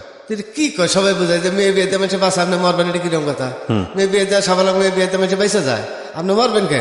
কয় না, ওটা ছাড়া বাঁচবে না। যেদিন উঠে দিচ্ছে সেদিন থেকে এই অবস্থা। পরের দিন সকালে এত রাত্রে কোনো ডাক্তার পাই, ভোরে আব্বা ডাক্তারের ব্যবস্থা, ডাক্তার আইসে চিকিৎসা বিকিৎসা করছে, সারাদিন এক অবস্থায় কান্দাকাটি হয়ে রয়েছে, আর মাঝে মাঝে অজ্ঞান হয়ে গেল। তো হুড়মার করে গেল, আমারও পাঠাইলো, আব্বাও গেলো, যাই বুন্ডারি নিয়ে এলাম, আইলা বুন্ডারি দেখে সুস্থ হয়ে গেল। এইভাবে তাদের 3 মাসে হয়তো 3-4 বার পাঠানো হয় শ্বশুরবাড়িতে, 3-4 বার একই কেস হয়, মার মরে যায়, মা পাচ্ছে না। তখন এক কথায় বোনের প্রস্তাব দেয় যে তুই আমারে চাস না, তোর স্বামী চাস, যদি আমারে চাস তাহলে আমার কথা শোন, তোর পরের বাড়ি দেবো না, তোর ছাড়া আমি বাঁচবো না, তোর সম্পত্তির অর্ধেক লিখে দেবো আমি, যেমনি তোর জন্য সম্পত্তি আমি নিচ্ছি, নিমু অর্ধেক লিখে দেবো তোরে, তুই আমার কথা শোন, আর অর্ধেক করা পাবো, সবাই পাবো, কিন্তু অর্ধেকই তোরে দেবো, কিন্তু তুই আমার কথা শুন, স্বামীর করা চলবে না, তুই তোর বিয়ে দেবো না। তুই পরে ওই গুণের আমি তখন কথা বললাম, জীবনে কোনো কথা কই না, তারপরে কথা বললাম, দেখ চিন্তা ভাবনা করিস, কিন্তু স্বামী কিন্তু কেউ ছাড়ে না, দুনিয়ার সবকিছু ছাড়ে। আর তোর কিন্তু এই ছেলেটা হ্যাঁ আমার মনে যেন পাগল ছিল, প্রতিনিয়ত সে আসতো, ফেরত যাইতো, প্রতিনিয়ত সে আসতো, তারা ফেরত দিত, অপমান করে দিত আমার মা, তুমি আইসো না, হ্যাঁ তার ফলাতেসকা। তা আমি কইতাম, দেখ মা কিন্তু জীবন ভরা থাকবে না, তুই কিন্তু একদিন পস্তাবি, মার কথা শুনিস না, স্বামীর কথা শোন, মানে হ্যাঁ যা তোর জন্য তুই এমনও সময় হবো, তুই যারা চাবি হ্যাঁ তোরা চাবা না, এই কিন্তু তোরা চাইতেছে, তুই কিন্তু তারা চাইতেছ না, কিন্তু হ্যাঁ মার প্রতি দরদ একটু বেশি, হ্যাঁ প্রতি মার কয় না, মা মরে দেবো, তাহলে কি হবো, মার কথা শুনবো। এক পর্যায়ে 1 বছরের ভিতরে সম্পর্কটা ছিন্ন করে আনলে, মা ছিন্ন করে আনলে, হ্যাঁ শান্ত হয়ে গেল, মা শান্ত হয়ে গেল। যাই হোক, তার কোনো পরিকল্পনা নাই, চিন্তা হইলে একটাই, আমার কিভাবে ঠকাবো, তার পরিকল্পনা হয়েছে একটাই, সন্তান এই তো পাবো তার সম্পত্তি, কেন বাবার কষ্ট দিয়ে এইভাবে জোর করে তার কাছে কেন নেন, অসুখ অপারেশন যাবে, এই মুহূর্তে জমি যাবি কেন করে, সারা বছর নিতে পারে না, বুঝাই নিতে পারে না, একটা রুগী যখন মরে যাবে তখন কাছে হ্যাঁ দাবি করে, আর এক অপারেশনের জন্য হ্যাঁ কবে জমি লিখে নেবে, এটাই তো আমি বলছি। মাইতে তোমার প্রতি কৃপ্ত, তুমি বোঝা হবা, কিন্তু তোমাকে সর্বশান্ত করবো, আমি বলে একটু আমি চিন্তা করি না, যার সম্পত্তি আমি করি না, ওই সম্পত্তির চিন্তা আমি করি না, আমি পরিশ্রম করতে জানি, আমি কাম করবো, ভাত খাবো, দুনিয়ায় সব দরজা কাম করবো, খালি আমার মার দরজায় কাম করবো না। তো এই অবস্থায় চলতে থাকি, আর এই মেয়ে খুঁজতে থাকি, আচ্ছা একটা মেয়ে খুঁজতে থাকি, খুঁজতে খুঁজতে কোনোভাবে পাই না, প্রতিনিয়ত যাই ওই ভাবে করে। আপনার বোনের বিয়ে হয়েছে, মানে আপনার তখনো বিয়ে হয়নি? না, আমি বাড়িতে, মানে আপনি আপনার মনের মতো মেয়ে খুঁজে পাচ্ছেন না? না আমি পাইনি, আমি পাইনি, এখনো পাইনি। তা আমি এইভাবে খুঁজতেছি, আমার মনের মতো মানুষ আমি পাইও না, আমিও না, আমি প্রতিনিয়ত ভাবি রেজালে, ভাবি কই পাবো এরকম একজন মানুষ, কই পাবো, প্রতিনিয়ত যাই রাত 11টা পর্যন্ত থাকে। তারই না যদি বেশি আর বাড়ির থেকে ওই বেশি খারাপ আচরণ যদি আমার সাথে করে, তাও ভাবি বুঝতো, মুখ দেখে বুঝতে, আজকে বোধহয় খাবার জানাই না, হ্যাঁ খাবার নিয়ে লোন থেকে 2 মুঠা আমার দিত, জোর করে খাওয়াইতো। এর মধ্যে সিনেমার প্রতি কিন্তু আমার প্রচন্ড নেশা চাইবে গেছে, ওই সিনেমার থেকে খালি ওই নেশাই চাইবে গেছে, ওই নেশাই। এখন 2-4 টাকা যদি ওদের সাথে ওই যে লেবারের সাথে মিলা কাজ করে যাও, খেত কবে ধান কবে যা পাই, 2-4 টাকা যা যারা করি, তা খালি ওই চিন্তা একটাই, কোন ভালো সিনেমা দেখা যায়, এই সমস্ত ছবি কই পাওয়া যায়। তেমন ধনবাড়ি আসে মুক্তাগাছার খবর পেলে যে মুক্তাগাছাটা ভালো ছবি হয়েছে, তা আমি এখানে আসলাম, ছবি দেখে অনেক রাত্রে হয়ে গেছে। তা ভাবির আমি বলছি যে ভাবি আজকে কিন্তু তোমার বাচ্চা কাছে আমি দেখতে পারবো না, তুমি সকাল সকালে আমি একটা সিনেমা দেখা যাবো আজকে বিকালে যাবো, দূরও আমার রাইতে অনেক রাইতে হইতে পারে। আচ্ছা ঠিক আছে, আমি সিনেমা দেখে অনেক রাইতে হয়ে গেছে। তাই আমি আইসা ভাবি তো আসে রাত 10টা-11টা, 9টার দিকে বাড়িতে এসে চিন্তা করলাম, তো তাহলে বাচ্চা কাচ্চা বাড়ির পিছিয়ে কান্তাছে, ভাবি আসলো কিনা, তাহলে আমি একটু দেখি। তা আমি দৌড়ে আড়াই পিছিয়ে গেছি, আড়াই পিছিয়ে গেলে তার বাড়ির উঠান পর্যন্ত আমি গেছি, উঠানের দ্বার পর্যন্ত গেছি, যাই দেখি যে ভাবি ঘরের মধ্যে হাসতেছে একটা মেয়ে, দরজা খোলা, হাসতেছে, কথা বলতেছে, দরজা খোলা, ঘরের মধ্যে একটা বাল্ব চলতেছে, বললে তখন নতুন নতুন গেছে আর কি, গ্রামের প্রথম। তো আমি দূর থেকে দেখে গেছি এই মেয়েটা কেনা, এই মেয়েটা হয়তো বাড়ির কাজ করে, তার কোন আত্মীয় স্বজন, এরকম ভাই ভাই দেখা যাইতেছে, এত সুন্দর দেখতে, আমার মনের মতো পছন্দ হয়েছে মেয়েটা। তা আমি এইভাবে তাকাই গেছি যে এই মেয়েটা খুঁজছি, এত সুন্দর মেয়ে যদি আমি পাইতাম জীবনে, এটা ঠিক আমি যে সারাটা জীবন যেরকম ভাবতাম ওইরকম মেয়েটা। তো আমি যে দাঁড়াই দেখতেছি উঠানের কানির দাঁড়াইয়া, হ্যাঁ দেখতে আছি। তো ভাবি আর এটা ফলা কেন, ভাবি অনেক সময় করে বাই দিছে, বাইরে দরজা এসে যা লুঙ্গি দেখা গেছে আমার এই পর্যন্ত, এই জন্য রাধার লুঙ্গিটা খারাপ হয়েছে। আলো হ্যাঁ ভাবি আমি আইসি, এই কথা কইছি। তুমি কখন আমি বলে যে আইসি 15 মিনিট আগে দিলা, তুমি আইসো কিনা, আমি টেনশনে দৌড়ে বাইতে গেছি, আইয়া তো দেখি গরম মেহমান একজন, এই জন্য আমি দাঁড়িয়ে দিছি, কয় ঘরে আসো। তা আমি ঘরে গেলে মেয়েটা বাইরে চলে গেল, চইলা পিছনে দিয়ে গেল, পিছনে আরেকটা বাড়ি গেছে, গরিব বাড়ি, এই বাড়ি তুলে খালি কইলে যে বুঝে আমি শুইলাম গা, এই কথা কইল। তা আমার কইলো যা তুমি আজকে যাও গা, আজকে তো আমি আজকে সকাল সকাল করছি, তাহলে আজকে তোমার কষ্ট কেন আজকে তোমার হবে আমরা দূর মুক্ত গেছে কত টেনশন নিয়েছি তুমি আবার কইটা পোলা কান্দাকাটি করে কিনে টেনশনে দৌড়িয়েছি। তা আমি বাড়িতে শুইছি, শোয়ার পর আমার মনে হয়েছে দৃশ্য না বুঝি শুই গা, এটা কিরকম কথা। আমি তো বাসি চেয়ারম্যান বাড়ি করে আত্মীয় কোনো বাচ্চা কাচ্চা দেখ পারেছি সাথে আইছি, যেহেতু আমি একবার চিনি না আত্মীয় স্বজন। এত সুন্দর দেখতে, পাঞ্জাবি পরা, এই পর্যন্ত চুল বফ করা চুল, এই মেয়েটাকে আবার বুঝি শুই গে, এটা কিরকম কথা বলল এই ঘরে আবার আবার লাগে এটা কিরকম কি কথাটা বললো। আমি রাত্রে উঠে আবার গেছি, যাই দেবো শুয়ে বসছি। তুই শুয়ে বসছি, আমি দাঁড়িয়ে দিয়েছি যে শালা আর এত বছর ধরে খুঁজে একটা মেয়ে পেলাম, এইরকম মেয়েটা আমার দরকার। মানে হ্যাঁ ভাবতে ভাবতে কখন ফজর নামাজ আজান দিচ্ছে, আমি সুমারের কাছে এলান দিয়ে দাঁড়িয়ে দিয়েছি। তো ফজর নামাজের সময় সে পাই দিছে, ওয়াশরুমে যাবো একটু করে কাজের জন্য প্রস্তুতি নেবো, দরজা খুললেই তো বাতিটা বাইরে চলে গেছে, ঘরের মধ্যে বাতিটা বাইরে চলে গেছে। এই আমার এই পর্যন্ত দেখা যাইতেছে। তো প্রথমে বলা গেছে আচ্ছা লুঙ্গিটা ওটা থাকতেছে, আমি বললাম হ আমি তো দাঁড়িয়েছি, তুমি নে এত বড় দাঁড়িয়েছো কে? আমি বললাম আমি তো যাইনি, বাড়িতে গেছে হয় নাই, সেই দেখো শুয়ে বসে আর ডাক দিন দাঁড়াইছে, আমি ডাক দিবা না? আমি বললাম না ডাক দিনে ভাবতে ভাবতে দিনে কখন ফজর নাম দাদা দিয়ে হালিয়েছে। তুই না দাঁড়িয়েছে সারা কি কারণে? আমি বললাম ভাই মেয়েটা কেন, এই যে মেয়েটা দেখলাম খুব সুন্দর না? আমি বললাম মেয়েটা কেন এটা কম? যে আমি কই এটার উত্তর খুব সুন্দর নাও। আমি কইলাম যে তুমি হাজালাই করলাম না, আমি তোমার জিগাইতেছি কি? আমি তোমার হ্যাঁ কইতেছি, আমি তোমার কইতেছি কি? আমি জিগাইতেছি মেয়েটা কারা, হ্যাঁ কইতেছি খুব সুন্দর না? হ্যাঁ তা আমি কইতেছি তো সুন্দরই তো, এই তো মহাজালা সুন্দর, এই মেয়েটা কারা? চেয়ারম্যান বাড়ির কোনো আত্মীয় স্বজন কয় না এটা আমার বোন। তুমি আর কি করা জায়গা পাও না? সত্যি আমার তোমার বোন আমি জীবনে দেখলাম না, ওর অবস্থায় হাই পাইকা। তুমি তো জানো না, ও যখন 5 বছর বয়স তোমার গোষ্ঠী দিয়ে জমকা আনোয়ার, তা আনোয়ারে ওরে দেখে নিছিল টাঙ্গাইল বাসায় থাকে চাকরি করে। আমার মারে বললো জ্বর মেয়ে আপনার মেয়েটা আমার দিন। আচ্ছা, ওই বাসায় কাজ করো? হ্যাঁ, আমি ওটা লেখাপড়া করাবো আর বিয়েও দিয়ে দিই, একবারে চুক্তিতে নিলাম। এখন বড় হয়েছে, কোন একটা সুতে দিয়ে কালকে এনে থেকে গেছে যে বিয়ে ঠিক করা তোমরা। আর এত বছরের মধ্যে সে আর আসে নাই, তুমি চিনো না, আমি চিনি না, আমি এত বছরের মধ্যে নিয়ে গেছি, একবার বড় হয়েছে। কোন একটা দোষ দিয়ে গেছে, আমি তো খুশি মহাপাগল হয়ে গেছি। হ্যাঁ পাইছি আর গুঞ্জন আর পেয়ে গেছি, পাইছি। তা আমি চলে গেলাম বাড়িতে, খুশি আর আমার মানে এত বছর পরে পাইছি। তা আমাদের এই দরিদ্র চাই আমি তখন খালি ভাবি, আমি পরের দিন যে কারণে ভাবি এক কাজ করা, আমার তার নিয়মিত হান্না বানা, তোর বোন যেহেতু আছে এটাও তোমার বোনই মনে করবা, কিন্তু ও জানি পরের বাড়িতে কাজ করতে না যা, যেহেতু ই বানানো তো অনেক সুন্দর।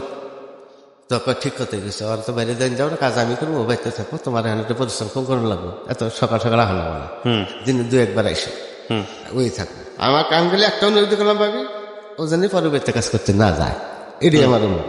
ও যা করছে দিন করছে, ও এসে আমার ভাগ্য এসে এইটুকুই আমি চলে এসেছি। তো পরের দিন আবার আমি গেছি, পরের দিন গেছি আমার ঘুরে ফিরে নজরের দিকে, খালি এরা দেখবো এরা দেখবো। পরের দিন আবার গেছি, তা আমি গেলে আমার ঘর থেকে দূরে যাই, তা আমার ভাবি ইসলামে গেছি, হেওয়াইছি, তখনও বাইরে দেখা। পরে আমি আর যাই না, একদিন যাই না, ভাবি পাগল হয়ে গেছে। কিরি যে মানুষটা এত বছর দিন আমার মহড়া দিতেছে, এই মানুষটা 2 দিন দিন আসে নাকি? তো আমার খবর দিয়েছে, কি তোমার বই না আমার দেখলে দৌড়িয়ে পড়লা, আমার খুব খারাপ লাগে। আমি এমন কই না যে বিয়ে করবো, আমি কিচ্ছু বলি না, খালি আমার ও আইসে এত পছন্দ হয়েছে, এটাই আমার মন খুশিতে বেড়ে গেছে। তো পরের দিন আমি গেছি, মনটা আমার খুবই খারাপ, এইরকম করে জায়গা। পরে রাতে আমার জীবনের সমস্ত ঘটনাটাই সে তার বোনের কাছে বলছে। আচ্ছা, যে ওর সাপোর্ট নিয়ে আমি আসতে পাইছি, এতগুলো পড়লাহান নেই, এতগুলো বাচ্চা, এই বাড়ি, এই ঘর, 7 দিন দেয়, 24 ঘন্টা কাম বাদে এই বাড়ি আমারই পাওয়া দেয় এই লোকটা। আর সারা দিন তুই এর দিকে বলাস কেন? দুনিয়ার সব মানুষদের ক্ষতি হবে, এর কোনো ক্ষতি হবে না, তুই এর কোনোদিন ধরে না, কিন্তু অনেক কষ্ট হয়েছে। যাকে বুঝাই কইছে এ দুনিয়া উল্টা গুলো বিশ্বাস করবো না, দেবতার ওর দ্বারা কোনো ক্ষতি হবে আমার পরিবারে, তুই এটা নিশ্চিত থাক। তখন থেকে আর যায় না, তখন থেকে আর যায় না। এই বছর থেকে 3 মাস এইভাবে দেয়, তারা কোনোভাবে আমি বলতে পারি না। মন আমার ক্রমশই খারাপ থাকে, ক্রমশ খাতে প্রতিদিনই খারাপ থাকে, কিন্তু আমি যার জন্য মরতেছি এটা আর আমি তার বুঝাইতে পারতেছি না, বলতে পারতেছি না। কেমনে বলবো কথাটা, কেমনে শুরু করবো, কেমনে বলবো? এই অবস্থার মধ্যে রয়েছি। তাই ভাবি প্রতিদিন এই দেখি তোমার মন আরো বেশি খারাপ হইতেছে, বাড়িতে কি বেশি নির্যাতন করতেছে নেই? আমি বলছি হ্যাঁ ভাবি, খাবার দেয় না, এই খাবার দেয় না, তো এটার উপরে খালি সাটা কাটাই দেয়, কিন্তু আসলে কিন্তু মনটা খারাপ, বলতে পারতেছে না কি বলবো এই জিনিসটা। ইয়ার ভিতরে একদিন বিকালে মাইক মারতেছে, আমার গ্রামে একটা অনুষ্ঠান হবো, তখনকার গ্রামে একটা গান হবে। তো প্রথম গান আমি কিন্তু কোনো কি রকম একটা কথা বলে অমুক জায়গায় হবে। হুম তো একটা অনুষ্ঠান হবে। কি অনুষ্ঠান হবে? কয়েকটা গান হবে, বেহুলা গান, বেহুলা গান, হুম নাচারি, মানে যে বহিলা লক্ষিন্দরের যেরকম একটা গান, ওইরকম একটা গান, পালা গান হুম হবে গ্রামে, অমুক জায়গায় হবে। তা আমি ভাবি রে, কেন ভাবি কোনোদিন চাম করলাম কোনো অনুষ্ঠানে যে মাইক মারতেছে, অবশ্যই অনুষ্ঠানে যাবা। তুমি কয় যাম মানে আগে গেছি হিনু যেন কাজ করি, আগে গেছি যে আজকে সন্ধ্যা পরে কাজ করবো না, আজকে অনুষ্ঠান দেখবো। তো যাই হোক, মানুষ মানে সন্ধ্যার আগেই মানুষ গ্রামে 10 গ্রামের মানুষ বেরিয়ে গেছে গা। কোনোদিন ওই প্রথম দেখতেছি গ্রামে একটা অনুষ্ঠান, তো মানুষে ধরায় না, চতুর্দিকে মানুষ, মহিলারা 40% একটা জমির মধ্যে অনুষ্ঠানটা হবে, চারিদিকে মানুষ, হাজার হাজার মানুষ। তা আমি সন্ধ্যার সময়, আমার তো টার্গেট একটি, খালি ওই দিকে আমি সন্ধ্যার আগে ভাবি আর কোনো খোঁজ কর নেই, ওরা আমাকে নিয়ে দিল কথা অনুষ্ঠান দেখার দিকে বাড়ির কাছে। তো যাম না, যাওয়া করে নিয়ে পরে অনুষ্ঠানে গেলাম। অনুষ্ঠান দেখতেছে, ওরা দাঁড়াইছে একদিকে, ইনা মাও গেছে, আমার পরিবার পরিজন, আত্মীয় স্বজন গোষ্ঠী সব লোকই গেছে, কিন্তু আমিও ওই মেয়েদের পিছিয়ে যাই দাঁড়িয়ে গেছি। তো রাত্রি 12টা 1টা এরকম বাজে। এই টাইমে এই মেয়েটা, এই ভাবি যে বোনটার নাম হচ্ছে ডালিয়া, এই ডালিয়া হঠাৎ করে তার বোনের বলতেছে, বুঝতে আমি বাড়িতে যাবো, আচ্ছা বাড়িতে যাবো, আমার নিয়ে যাবো এখন এই সময়, হয়তো আশ্রমটার সময় যাবো, এই জন্য কোনো কিছু আর বলে না। প্যান প্যান করিস না, কেন করে এত সন্ধ্যা অনুষ্ঠান দিতেছে, 12টার সময় যাবো বাসায়, না চুপ করে বলতে না, আমরা জানি না। এটা কেন কেন করতে করতে আমাদের আমার চাষা তুমি নাচার সাইডে, চাষা তুমি বোন বলতেছে, এই ওই আমার বাইরে নিয়ে যাও। হ্যাঁ বাইরে নিয়ে যাবো, আমি এই দেখতে না, নিয়ে যাও আমার বাড়িতে চিন্তা, বাইরের নীতি আছে, আদর্শ আছে, তুই জানিস চিন্তা কয় না, বুঝির সাথে বুঝি নেওয়া চলে যায়, বুঝে যাচ্ছে আধার হাতে যা, সমস্যা নেই। পরে আমার কয় নিয়ে যাচ্ছে বাড়িতে, এইটা আমার সুযোগ হইল। কয় যা, আমি বলে আসেন, তাহলে আপনি বেরিয়ে গেলাম প্রথম, কোনো ভয় নেই, আসেন আমার সাথে, আমি নিয়ে যাবো, নিরাপদে যাবেন আপনি। তা আমি নিয়ে গেছি, নিয়ে গেছি, হ্যাঁ আমি যাই এক সাইডে দাঁড়িয়ে দিয়েছি, হ্যাঁ বাড়িতে গেল, এই 10 মিনিট পরে বেরিয়ে গেছি, কয় চলেন যাই আবার যাবো। তখন আমি মাছ পাতা এসে হারে দাঁড়াই দিচ্ছি, বলছি যে এই যে আনলাম আর নিলাম, একটা কিস করি, এমনি জড়াই দিলে একটা কিস করছি, আমি কিছু মনে করি না, এই তুরি আর অন্য কিছু না। আমি ক্ষমা চাইলাম এই জন্য, আমি যে ভুল করে থাকি মাপ চাই, তবে এটা আমি বলতে পারতেছি না যে এই সমস্যা আপনার আমার স্বপ্ন গরিব মেশে বিয়ে করা। তো তখন সে সবসময় আমি যাইতে থেকে আর গানা করতে থেকে যে আসলে আমার 3 মাস ধরে আমি বলতে পারতেছি না, কিন্তু আমি অনেক 3 মাস আমি শেষ হয়ে গেছি, কেন আপনি আসলেন, আপনার এসে তো আমার জ্বালা আরো বাড়াই দিলেন, যন্ত্রণা এমনি আমি বাড়ির যন্ত্রণায় শেষ হয়ে গেছি, আপনি এসে আমার জ্বালা বাড়াই দিলেন আরো। আর সে কোনো কথাই বলে না, রাস্তায় নিয়ে গেলাম, যে অনুষ্ঠান শেষ হইলে বাড়িতে আসলে, এখন আর আমার আমি ভুলই করলাম না, আমার প্রতি রাগি হইলো, এইটা খালি আমার সারা রাত মাথার মধ্যে বাদ বাকি রাত আমার একটা টেনশন মাথায় কাজ করা শুরু।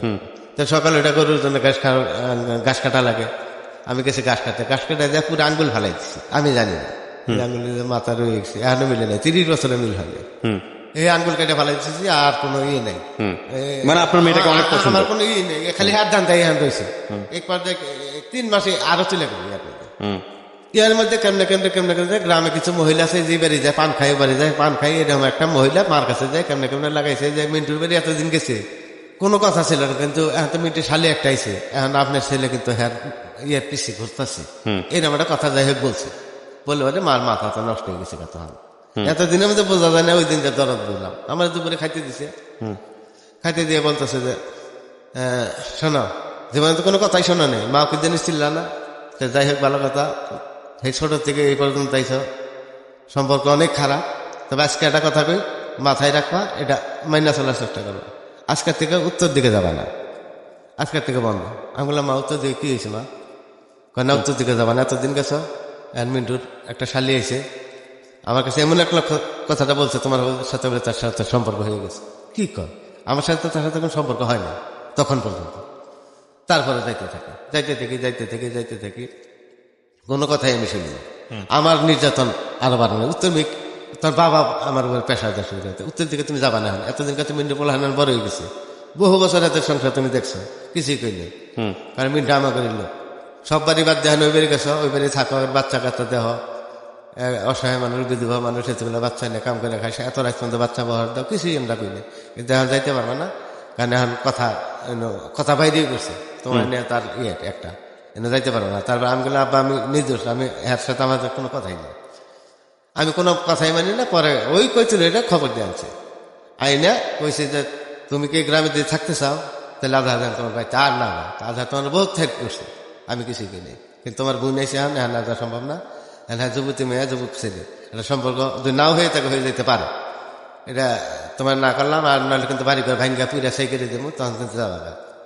দুঃখে আইসা তার বোনের এমন পিটানি দিছে, মানে একদম মানে মেরিয়ে হেলে কিন্তু তোর জন্য এই জীবনে কোনো কথা শুনলাম না, তোর জন্য গ্রাম সাইডে জানাবো, মানুষের হুমকি দেয়, পুরে দেবো ই করে দেবো। তা আমি কোন জায়গায় জানি গেছি, অনেক দূরে গেছি, 2 দিন আমি বাড়ি না, কোন আত্মীয় স্বজনের বাড়ি গেছি। 2 দিন পরে আমি আইসা সোজা বিলির দিকে যাইতেছি, বিলির দিকে যাইতেছি, তো ময়মনসিংহের একটা মেয়ে বিয়ে হয়েছে ওইদিকে, আমার স্বাস্থ্য চাষি, তাই বাইরে বাড়িতে যাইতেছে, আমার সে ডাক দিছে যাঝারের দিকে আসো, কই যাও, আমি বিলে যাই, কোনো খবর জানো, যে না কি খবর, তোমার কারণে আমাকে যে মাইর দিছে তুমি কল্পনা করতে পারবো না, 10টা খাতা দিছে তার গায়ে জ্বর, আমি জাহানো ডালিয়া? হ্যাঁ ডালিয়া। এত মার মারছে, কারা মারছে, তার বুঝে মারছে, কেন মারলো, কত করবে থেকে হুমকি দিছে, পুইরা দেবো ই করে দেবো, তুমি গেলে সম্পর্ক বলে তুমি করাই দিছো, এই সে বাংলাদেশ না, সেই রাগে দুঃখে মারছে। তা আমার মনে তো আরো অস্থির হয়ে গেলাম, এটা নির্দোষী মানুষ মার খাইলো আমার কারণে, এটা কিরকম একটা কথা। তা আমি দিনে যাইতে পারিনি, এ সমস্যা যেহেতু এরকম হয়ে গেছে। পরে আমি রাত্রে গেছি ডাক্তার বাড়ি, আমার হিন্দু একটা ডাক্তার ছিল, তার বাড়িতে গেছি, হ্যাঁ কইছি যে অমুক বাড়ি অমুকের মেয়ের যে এরকম অবস্থা, আপনি তাড়াতাড়ি যান, যাই চিকিৎসা করেন, পয়সা পাতি যা লাগে যে আমি ব্যবস্থা করে দেবো, কিন্তু আমি চিকিৎসা করে আসি, আমার কথা কই না। তারপর তো সে আসে, চিকিৎসা পাতি করে কইরা চলে যায়, রাতে 11টার সময় পরে আমি যাই দরজায় ডাক দিই, লক করি, তো ভাবি কই কি আমি আজহার, এই কথা কইলে আরো কান্দাকাটি শুরু করে, তুমি ভাই জীবন অনেক কিছু করছো, 1000 বার জন্মিলে বল 70 হাম না, তো এখন অনেক কিছু করছো, আর করার লাগবে না, এখন ভাই তুমি আর আইসো না, যত কষ্ট হোক তুমি আইলে যাহানি কষ্ট, তুমি যদি না, তোমার যে না করতে চাইছে আমাদের কতটা কষ্ট হইতেছে এটা আমি জানি, তারপরে তোমার না করি, তুমি আর আইসো না, বহুত করছো, এখন অপবাদ আমার জীবন ভরে গেছে, গরিব মানুষ আমার ইজ্জত নেই বেঁচে আছে, এটাতে আর থাকবো না, আজকে আমার যে অপমান করছে, তুমি আর আইসো না, আমি আর যাই না। তা আমি ওই সবার কাছে দাঁড়িয়ে রয়েছি, এই ফজর নামাজের সময় দুই বোন উঠছে, উঠা দেখে দরজা খুঁজছে যে আমি দাঁড়িয়ে গেছি, তুমি যাও না, আর না আমি যাইনি, এনে দাঁড়াই রয়েছে, কে সারা রাত কেন দাঁড়াই থাকো, আমি আর কোনো কথাই বলি না। পরে আইলো, কাছে এলো, ভাবি কাছে বললো যে আমি কোনো কথাই না বললে সোজা সরাসরি বাড়িতে এসে বসছি, আবার পরের দিন রাইতে 11টার সময় গেছি, যে দাঁড়িয়ে রয়েছি, হ্যাঁ রাত্রে বাইরে উঠছে, এই দেখে আমি সবার কাছে দাঁড়িয়ে দিচ্ছি, কোনো কথা বললে, খালি কইলো যে তুমি যাই সবা, এনে কেন দাঁড়াই দিচ্ছে। এইভাবে 15 রাত একভাবে প্রতি রাত এনে দাঁড়াই থেকে 11টার সময় দাঁড়াই, একদম ফজর নামাজের সময় আজানের সময়, ওরা যেন দেখে, আবার ঘুম থেকে উঠে যেন দেখে, যে ফজর নামাজের সময় উঠে দেখে জানি এনে দাঁড়িয়ে দিচ্ছে, ওরা দেখলে আমি চলে যাই, আর কোনো কথাই বলি না। 16 রাতের দিন সে মাঝ রাইতে উঠাইছি ভাবি, আইসা কইতেছে তুমি আরে একটা কথা কই, তুমি করে বিয়া করবা, আমি বললাম হ বিয়ে করবো, আরেকবার বলো তুমি করে বিয়া করবা, আমি বললাম হ্যাঁ ভাবি করবো, বিয়া যদি করো করবো, আরেকবার বলো আমি শুনি, তুমি করে বিয়ে করো, হ্যাঁ আমি অনেক বিয়ে করবো, যদি পয়সা থেকে আমি যদি বিয়ে করি অনেক করবো, আর দুনিয়া নয় বিয়ে জীবনে করবো না। ঠিক আছে আমি তোমার বিশ্বাস ছোট থেকে করি, এখনো করলাম, গেছে যাই বোনে ডাক দিছে, বোনে ডাক দিছে ওর সাথে কথা আমি পাড়ি দিলাম, যা হয় হবে ওর সাথে তুমি, তো তখন সে উঠে আসে, আইসা হ্যাঁ ওই একই কথা বলে, দুঃসময় ফালাই যাবা না, তো ঠিক একটা কথাই বলে, তখনই হ্যাঁ আমাদের জড়াই ধরে, এই তো দিন থেকে সম্পর্ক শুরু হইলো, এই তো ফাঁস হয়ে গেল, এলাকা হুদ্দা গ্রাম হুদ্দা আমাকে তোমাকে সম্পর্ক, আমি আর অস্বীকার তখন করিনি, আমি যে আমার কত নির্যাতন বাড়িতে কারণ এই মনোমাইট দেয়, একদিন সমাজের লোকের সবটি মিলা, চাচারা ভাই মিলা, চাচাতা ভাইরে মিলা অনেক মাইনা মানে মারে, আমি এক কথায় তোর কয় তোর ওষুধ খাওয়াইছে, তোর যে কি করছে তুই কি নিয়ে কসম কসম করছে দেখি, আমি বলে কোনো কিছু নিয়ে কসম করিনি, মুখ দা কইছি বিয়া করবো, 40 হাত মাটির নিচ দিয়ে গেল কইছি বিয়া করবো, আর জীবনে সামনে ত্যায্যপুত্র করবো, আজকে তো কাকা টাঙ্গাইল গেছে, আমার বড় শাশুড়ি ভাই, আমরা যাক 1000 বার ত্যায্যপুত্র করলো, আমার এক কথা আমি তো এবারে কাম করে খাই, পরের বাড়ি কাম করে খাই, আমি বিয়া করে মেয়েছে চলে যাই, আমার জীবনে আর আসবো না, আর আমি ছোটতে কাম করে অভ্যাস হয়েছে, আমি পরিশ্রম করতে পারি, আমি দুনিয়ার সব দরজায় কাম করবো, এই দরজায় কাম করবো না। তো এইভাবে সম্পর্ক 3টা বছর, প্রতি রাত্রেই যাই আমি, আর নিয়ে সারা গ্রাম ঘুরতে ঘুরে বেড়াই, বৃষ্টি আসলে তো কোনো কথা নেই, আষাঢ় বৃষ্টি তো সারা রাত্রে সারা গ্রাম ঘুরতে দুজনে ঘুরে বেড়াইতাম, নাচতাম, খেলতাম, বাড়াবাড়ি করতাম, উড়াউড়ি করতাম, এইভাবে চলতে থাকলো, আনন্দের কোনো শেষ নেই, বাড়িতে নিয়ে এসে নিয়ে যাই, এই বাড়ি নিয়ে, মানে গভীর রাইতে কোনো কথা নেই, বৃষ্টির নামলে তো আরো কথা নেই, যেন আর কেউ বাইরে নেই, একদম স্বাধীন, যখন বৃষ্টি নামছে সেদিন মনে হয়েছে যে দুনিয়ার সবচেয়ে আমার সে সুখের করবে, কোনো লোক বাইরে নেই, শুধু মজা আর মজা, দুজনে সময় কোনতে পারে যেত 13 হইতো না, খালি দেখতে খালি ফজর নাম যা জানবে, খুদে মাইকে যাই একটা কালাম টালাম করে, তাহলে হ্যাঁ যাচ্ছে জানো হয়ে গেল, তখন দুজনে ভাগ হয়ে যেতাম, এইভাবে চলতে থাকলো। চলতে চলতে চলতে চলতে খালি আমি একটা কথা কইছিলাম যে তুমি আমার সেই দিন কবা যেদিন দেখবা যে আজকে ফাঁসি দেওয়া পর্যায়ে গেছে, আজকে কলঙ্কে ভইরা গেছে, আজকে ফাঁসি দেওয়া ছাড়া আর কোনো উপায় নেই, ওই দিন বলবা। আর তার আগে যত নির্যাতন তোমারে করুক আর যত নির্যাতন আমারে করুক আমরা সহ্য করে দেবো, কিন্তু তুমি নারী, আমার সে অপবাদ, তোমার কলঙ্ক তোমার বেশি। তো এইভাবে চলতে থাকলো তাদের ভাবি গেলে ঠিক আছে সব মানলাম, দিনে এসো না রাইতে এসো, রাইতে দেখা করে যাওয়ার সাথে, কিন্তু দিনে এসো না। তা দিনে ওরা না দেখলে আমি বাঁচি না। এখন আমি ওরা রাত্রে করলাম তাহলে এই কাজ করে তুমি তোমার নিয়ে ছবি তুলি দিনে তো দেখার লাগে, দিনে আমি কিভাবে দেবো তোমার একটা ছবি হলে তুই দিনে দেখতে পারি। সম্পর্কটা এই কয়েক ইয়ের মধ্যে এত পর দেখেছে 3 বছরে প্রতি রাইতে একটা রাতে আমাদের মিল যায় না, শুধু দুইজনে বসতাম কথা বলতাম, মনে হচ্ছে আধা ঘন্টা ধরে বসি, আজান দিয়ে হালিয়ে দিচ্ছি, এত খারাপ লাগতো। এইভাবে চলতে থাকতো। হ্যাঁ রাজি হইলে যে কোন ছবি উঠবা কি ভাই জানো, আমি ভাবিরে কইলাম, ভাবি তখন ওর বোনের কইলাম যে ভাবি মানে ধনবাড়ি নিয়ে যাবো আমি কালকে, আমি বাস স্ট্যান্ডে থাকবো, আমি যে রিক্সা আমাকে জায়গায় ফিট করে রাখছি, সকালে ও দেখে রিক্সা একটু বাস স্ট্যান্ড নিয়ে যাবো, আমি ধনবাড়ি নিয়ে যাবো, ধনবাড়ির ছবি উঠবো। কয় না ছবি ওটার দরকার নেই, ছবি লইলে ধরা পড়বো, ছবি সমস্যা হবো তোমার, আমারও সমস্যা হবো, তুমি এক কাজ করো ওই ঘুরে ফিরে আসে না। তা আমি ধনবাড়ি জায়গায় ওরে নিয়ে গেছি, নিয়ে স্টুডিও নিয়ে গেছি, হ্যাঁ স্টুডিও নিয়ে গেছি, হ্যাঁ আমি যেভাবে ছবি উঠবো উনি হ্যাঁ বাবু উঠবো না, লজ্জা বিষয়। ক্যামেরাম্যান আমি জড়াই ধরবো, হ্যাঁ ধরা গেতে দেবো, আমি একটু বসাই, হ্যাঁ উঠা থাকে, মানে একটা অবস্থা খারাপ হয়। ক্যামেরাম্যান তো সে অনেকভাবে বুঝাইতেছে যে এটা কোনো ব্যাপারই না, আমরা উঠে না, সেই করে বুঝাই উঠে যাই হোক। এক পর্যায়ে রাজি করে ছবিটা উঠে ধনবাড়ি জমিদার বাড়ি ঢুকছি, কিন্তু আমার ফুয়াদের জমিদার বাড়ির ম্যানেজার 40 বছর ধরে, এটা আমার তখন আর আমার জানা ছিল না। আমি জমিদার বাড়ির ভিতরে ঢুকছি, হ্যাঁ না করতেছি, আমার ফুয়া দেখছে, কিন্তু হ্যাঁ যে দীর্ঘদিন ধরে 40 বছর ধরে এটার ম্যানেজার ওই রাজবাড়ি, এটা আমি আর জানতাম না। আমি জানতাম যে নবাবের চাকরি করে এইটুকু। তো ওনে যে ফুবার কাছে ধরা খাইলাম, ফুবাকে আধার এটা কারে নিয়েছি তুমি? আমি বলছি এটা আমি খালাতো নিয়েছি, এ মসজিদ দেখার জন্য নিয়েছি, আমি এখনই চলে যেতেছি।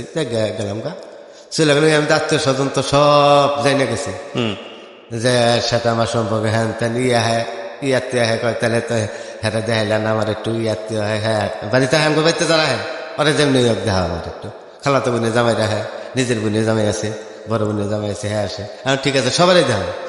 ওই যা যাই ওই রাত্রে থাকো, আজকে রাতে আমার ঘরে থাকো, রাত 12টার সময় না দেখা, এই না সবারই সব ধানি শেষ। তো এই অবস্থার ভিতরে আছি আমি, আমার গোষ্ঠীর মানুষ কয়েক গোষ্ঠীর কলঙ্ক, তুই ফকিন্নি বারেন্নি নিয়ে থাকছ জীবন ভরা, আঙ্গর সাথে জীবনে মিশলি না, এখন ফকিন্নি জীবন সাথী বানাবি, তোর ভবিষ্যৎ অন্ধকার। আমি বলে ভবিষ্যৎ বুঝি না, আমার জীবন ছোট থেকে অন্ধকার, তুই কি করে বাঁচবি? আমি বলে দুনিয়ায় যার কিছু না চাই যেমন বাঁচে এমনি আমি বাঁচবি, আমি বাঁচবো, আমি দেখাই দেবো যে একটা মানুষ কেমনে করে বাঁচে সয় সম্পত্তি ছাড়া।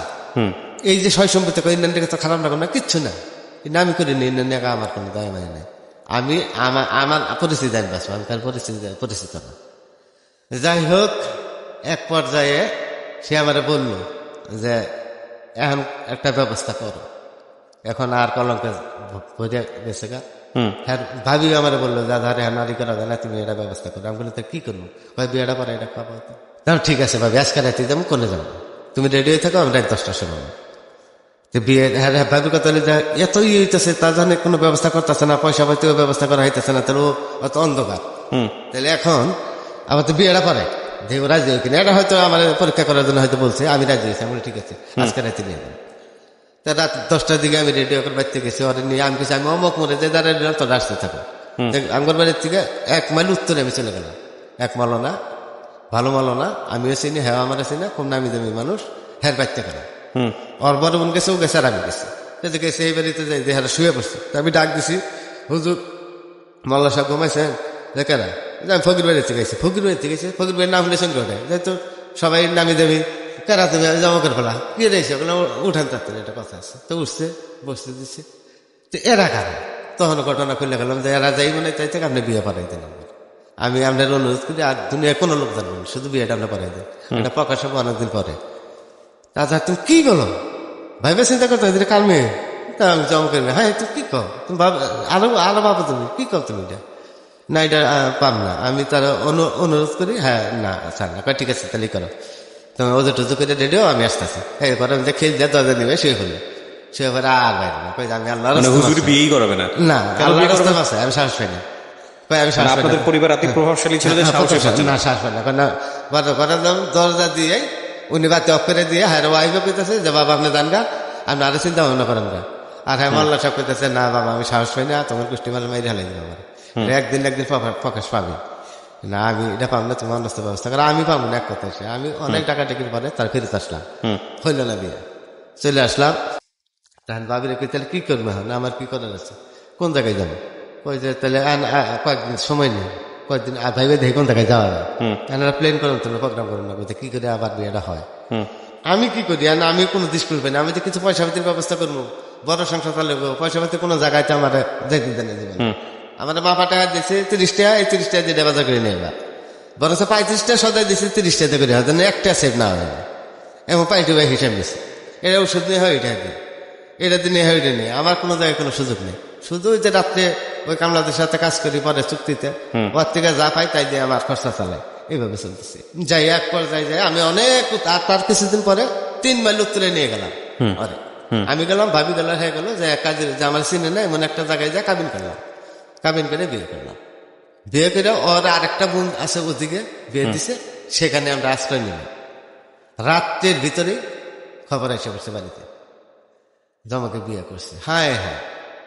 পরের দিন গ্রামে আমাদের হই রয়েছে, হায় হায়, শেষ পর্যন্ত বিয়েই করলো, সামনেই না বিয়ে করলো, জীবনটা কি করলো, কান্দাকাটি, অনেক গ্রামের মানুষ কান্দাকাটি শুরু, হায় জীবনটা কি নষ্ট করে দিল এই স্যার। আপনার বাবার সাথেও কথা বলেন না বিয়ে করতে?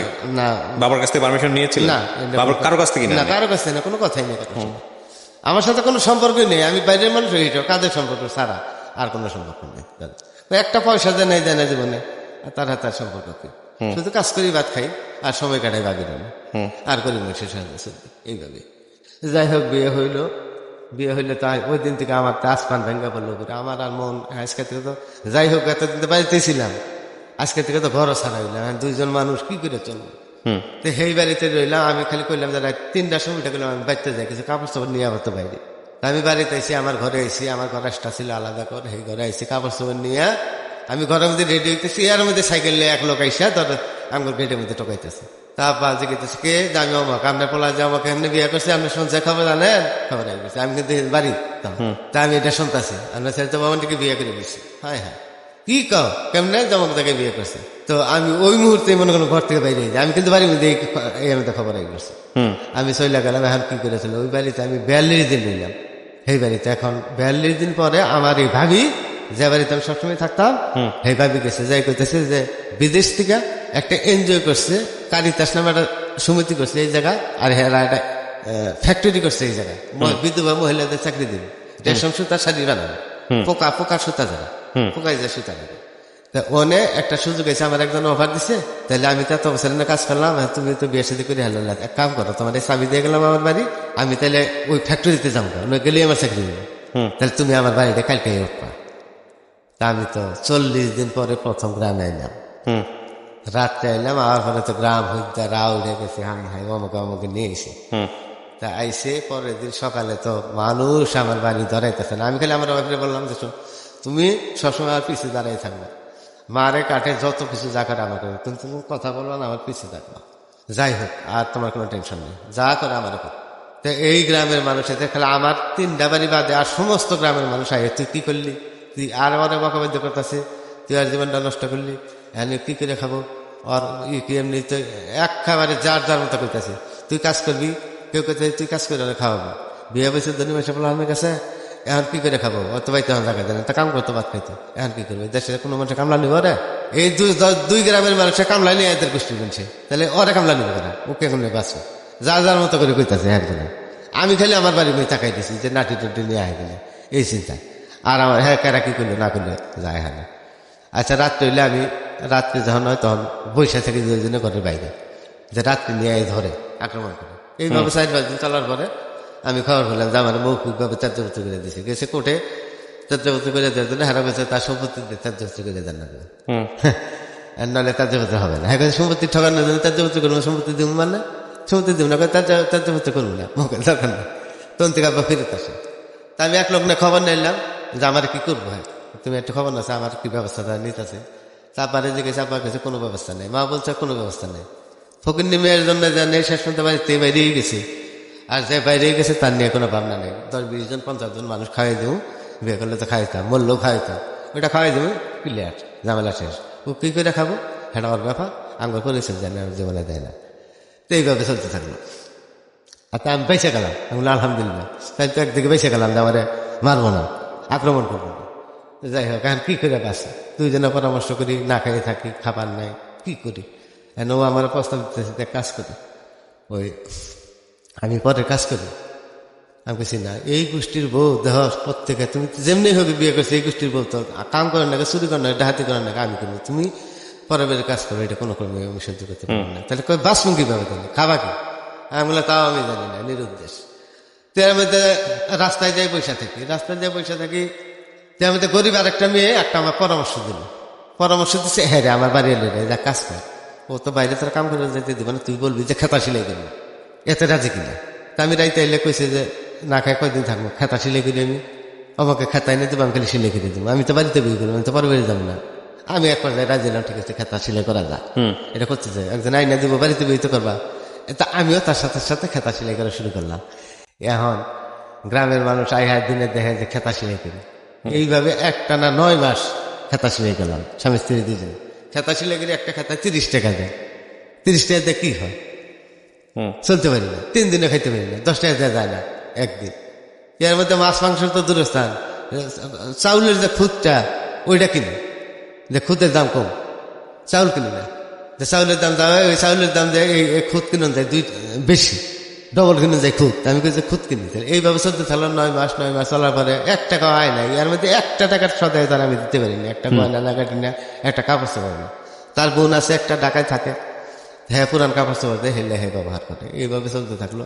একদিন রাস্তায় দাঁড়িয়ে রয়েছি, আমার মধ্যে বৎসরিক আগে কাজ করতো, ওইরকম একটা লোক, 3টা লোক যাইতেছে কাজ করার জন্য, করুটি আসতেছে। তা আমার দিকে দাঁড়াইছে, হাত বিয়ে বলে করছো, কেমনে চলবে? আমি বললাম তোমরা কই যাও? কই যে আমি করুটি যাবো কাজ করতে। বললাম তাহলে আমার নিয়ে যাবা? যাবা তুমি? আমি দৌড়ে বাড়তে গেছি, যে গেছি যে করুটি কামে যাবো। কি কর তুমি, কাম করা হবে? আমি বলে হ যাবো, করবো। আমি যে বৎসরিক কাজ করতো, ওরা কাজে যাইতেছে, তাহলে ওর সাথে করুটি কাজে যায়, 3টা লোক যাইতেছে। ঠিক আছে তাহলে যাও। তা আমি আসলাম, ওদের সাথে করে উঠে একদিন বাস স্ট্যান্ডে দাঁড়াইলাম। আমি তো লজ্জায় বাসি না, হ্যাঁ ওরা সব কামটা মিট করলে আমি দূরে বসে গেছি। আমার নিয়ে 4 জন, ওরা 3 জন, আমার নিয়ে 4 জন, আরেকজন বসে গেছি। যাকে নিয়ে গেল সেইবারে আলু তোলার কাজ, জীবনের প্রথম বাইরে গেলাম। তো করে উঠে এলাম, আলু তোলার কাজ, সারাদিন আলু তুলি। আমি এই বোঝা আর টানতে পারি না, আলু তোলার পরে যে বোঝাটা নেওয়া লাগে, মাথায় উঠে দিলে পারি না লাগে। আমি গৃহস্থরে কইলাম যে আমি সবই পারবো, কিন্তু বোঝাটা আমি নিতে পারবো না। ঠিক আছে তাহলে আমরা ঘুরে দেন। তো সারা রাত্রি আমি বৈশা থাকি আর বিড়ি খাই গেলি। তো গৃহস্থের বউ জানালা দিয়ে দেখছি যে সারা রাত যে কবে জল্লা খুলছে, দেখে আমি বিড়ি খাইতেছি। বাইরে ঘর দামতে থাকতে দিছে, বেড়া নেই, 3 সাইডে বেড়া আছে, 1 সাইডে বেড়া নেই। এই ঘর থেকে দেখা যায় বিড়ি খাইতেছে, যতবারই গেছে বিড়ি খাইতেছে। পরের দিন ডাক দিছে কামলা করে, সকালে যখন খাইছে তখন কেছে রাইতে সারা রাত কেরা বিড়ি খাই এখানে, তার বৈশা থাকে সারাটা রাত একটু সয় নেই, এরকম কেরা? বলছে যে ওই হ্যাঁ কি কোনো খুন টুন করছে নাকি? সারা রাতে বিড়ি খায়, হ্যাঁ তো খুন করে না, হ্যাঁ তো জানেন না, জীবনে একটা কাহিনী আছে, অনেক বড় কাহিনী। ধনী বসে বলে হ্যাঁ এমনি এমনি করে এই সময় কি করুন দেখো, একবারে কত বছর কাজ করছি আমি, আমরা সবাই 3 জনে 3 জনে বছর কাজ করছি থাকবে। তো ওই বেটির আমার প্রতি অনেক মায়া হয়। দুপুরে খাইতে দিচ্ছে, সকালে খাইতে দিচ্ছে, খাইতে পারি না। দুপুরে খাইতে দিচ্ছে কি রান্না, আলু দিয়ে কি না মুখে দেওয়া যায়। তো এরকম খাবার তখন যে খাই না, তখন আপনি একটু পরে যান, আপনারা যান একটু পরে আসুন। পরে আমার জিগাইল এসে, পরে আমি বললাম যে হয় এরকম করছি, এইরকম কাম কেন করলেন বাজান, আপনি বাঁচতে পারবেন? বাঁচতে না পারি, 60 বছরের জীবন। আমি শুনছি অনেক গরিবের কাছে যে 60 বছরের উপরে মানুষ বাঁচে না, 60 বছর 70 বছর। তো 60-70 বছর কষ্ট করে বাঁচুন, তো কি হয়েছে? যত কষ্ট জীবনে নেবে হবে, আমি হার মানব না, লোক না হার মানব না, আমি আর ফালাইতে যাব না, আমি আর নেই বাঁচব। যাই হোক, হ্যাঁ এই বেটিরা আমার প্রতি অনেক দয়া হয়, হ্যাঁ একটা করে ডিম ভাইজা আমার খাবার দেয়। আর ওদেরকে বলে যে আমরা অনেক একটু ভালো খাবার দিলে আপনাদের কিছু মনে করুন না।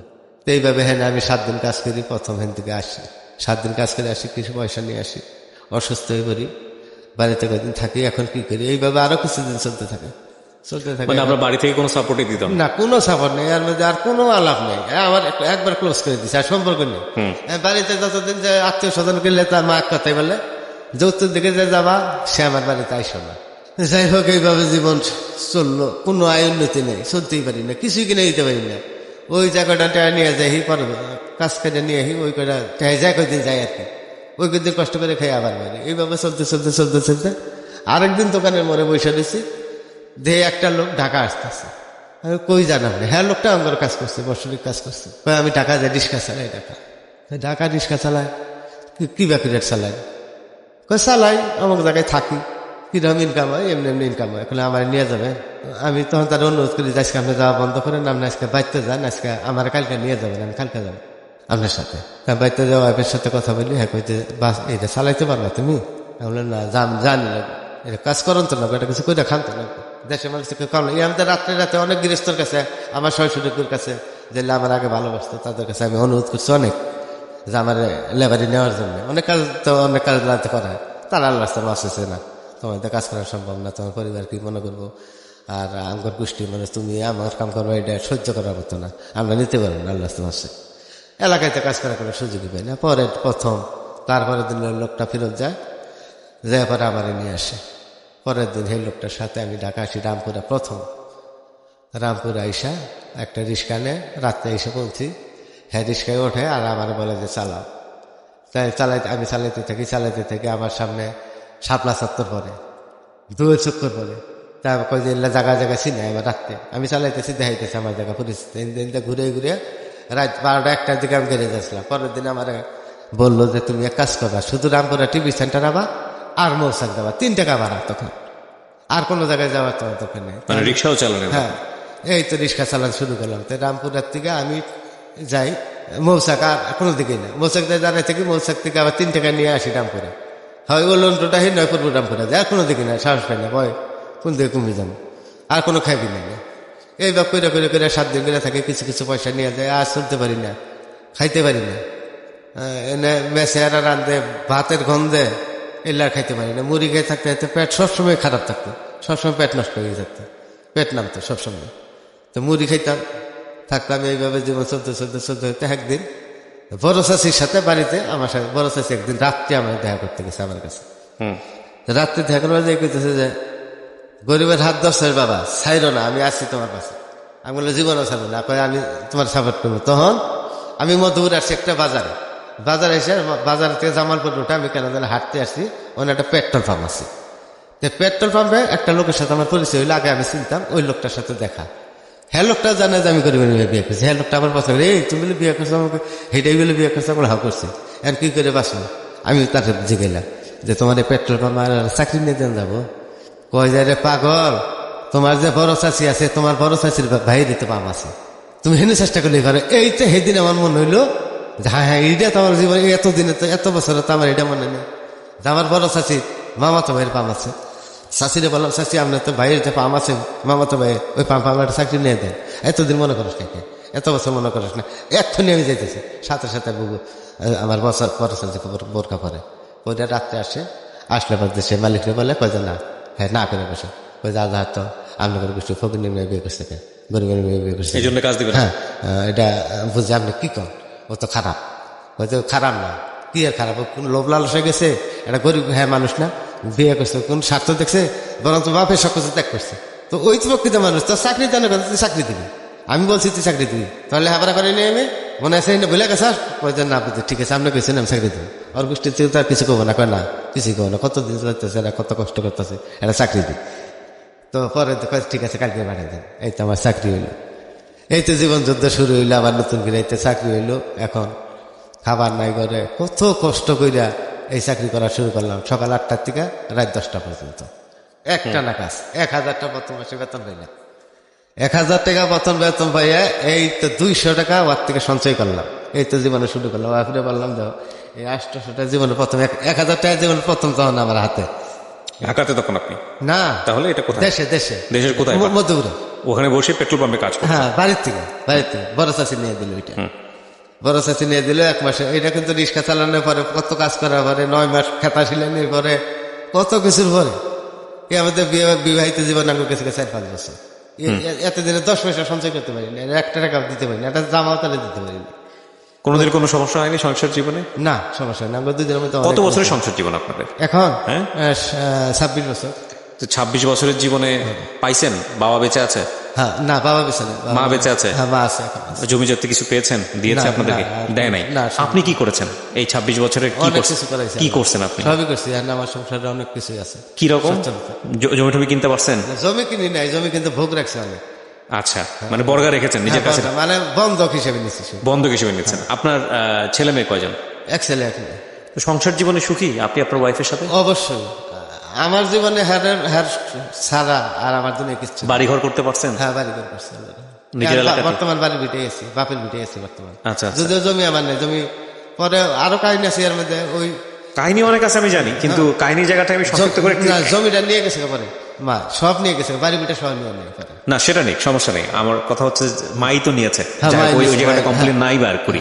কিন্তু এই যে আপনি ছোটবেলা থেকে জেদ করা বা আপনার সাথে একটা অবিচার করা হয়েছে, সবকিছু মিলায় আপনি যে জীবনটা বেছে নিলেন, এটা তো একটা সুখের জীবনই পাইলেন শেষ পর্যন্ত। অবশ্যই সুখ। অন্তত এই যে আপনাদের দুজনের যে সম্পর্ক, মানে আপনি যে মেয়েটাকে ভালোবাসছেন ডালিয়া, আপনার স্ত্রী, চমৎকার একটা সংসার জীবন পেয়েছেন। ও এত সুন্দর যে স্যার আমি এক মুহূর্তে চলে আমার অসল দুনিয়া অন্ধকার আমার।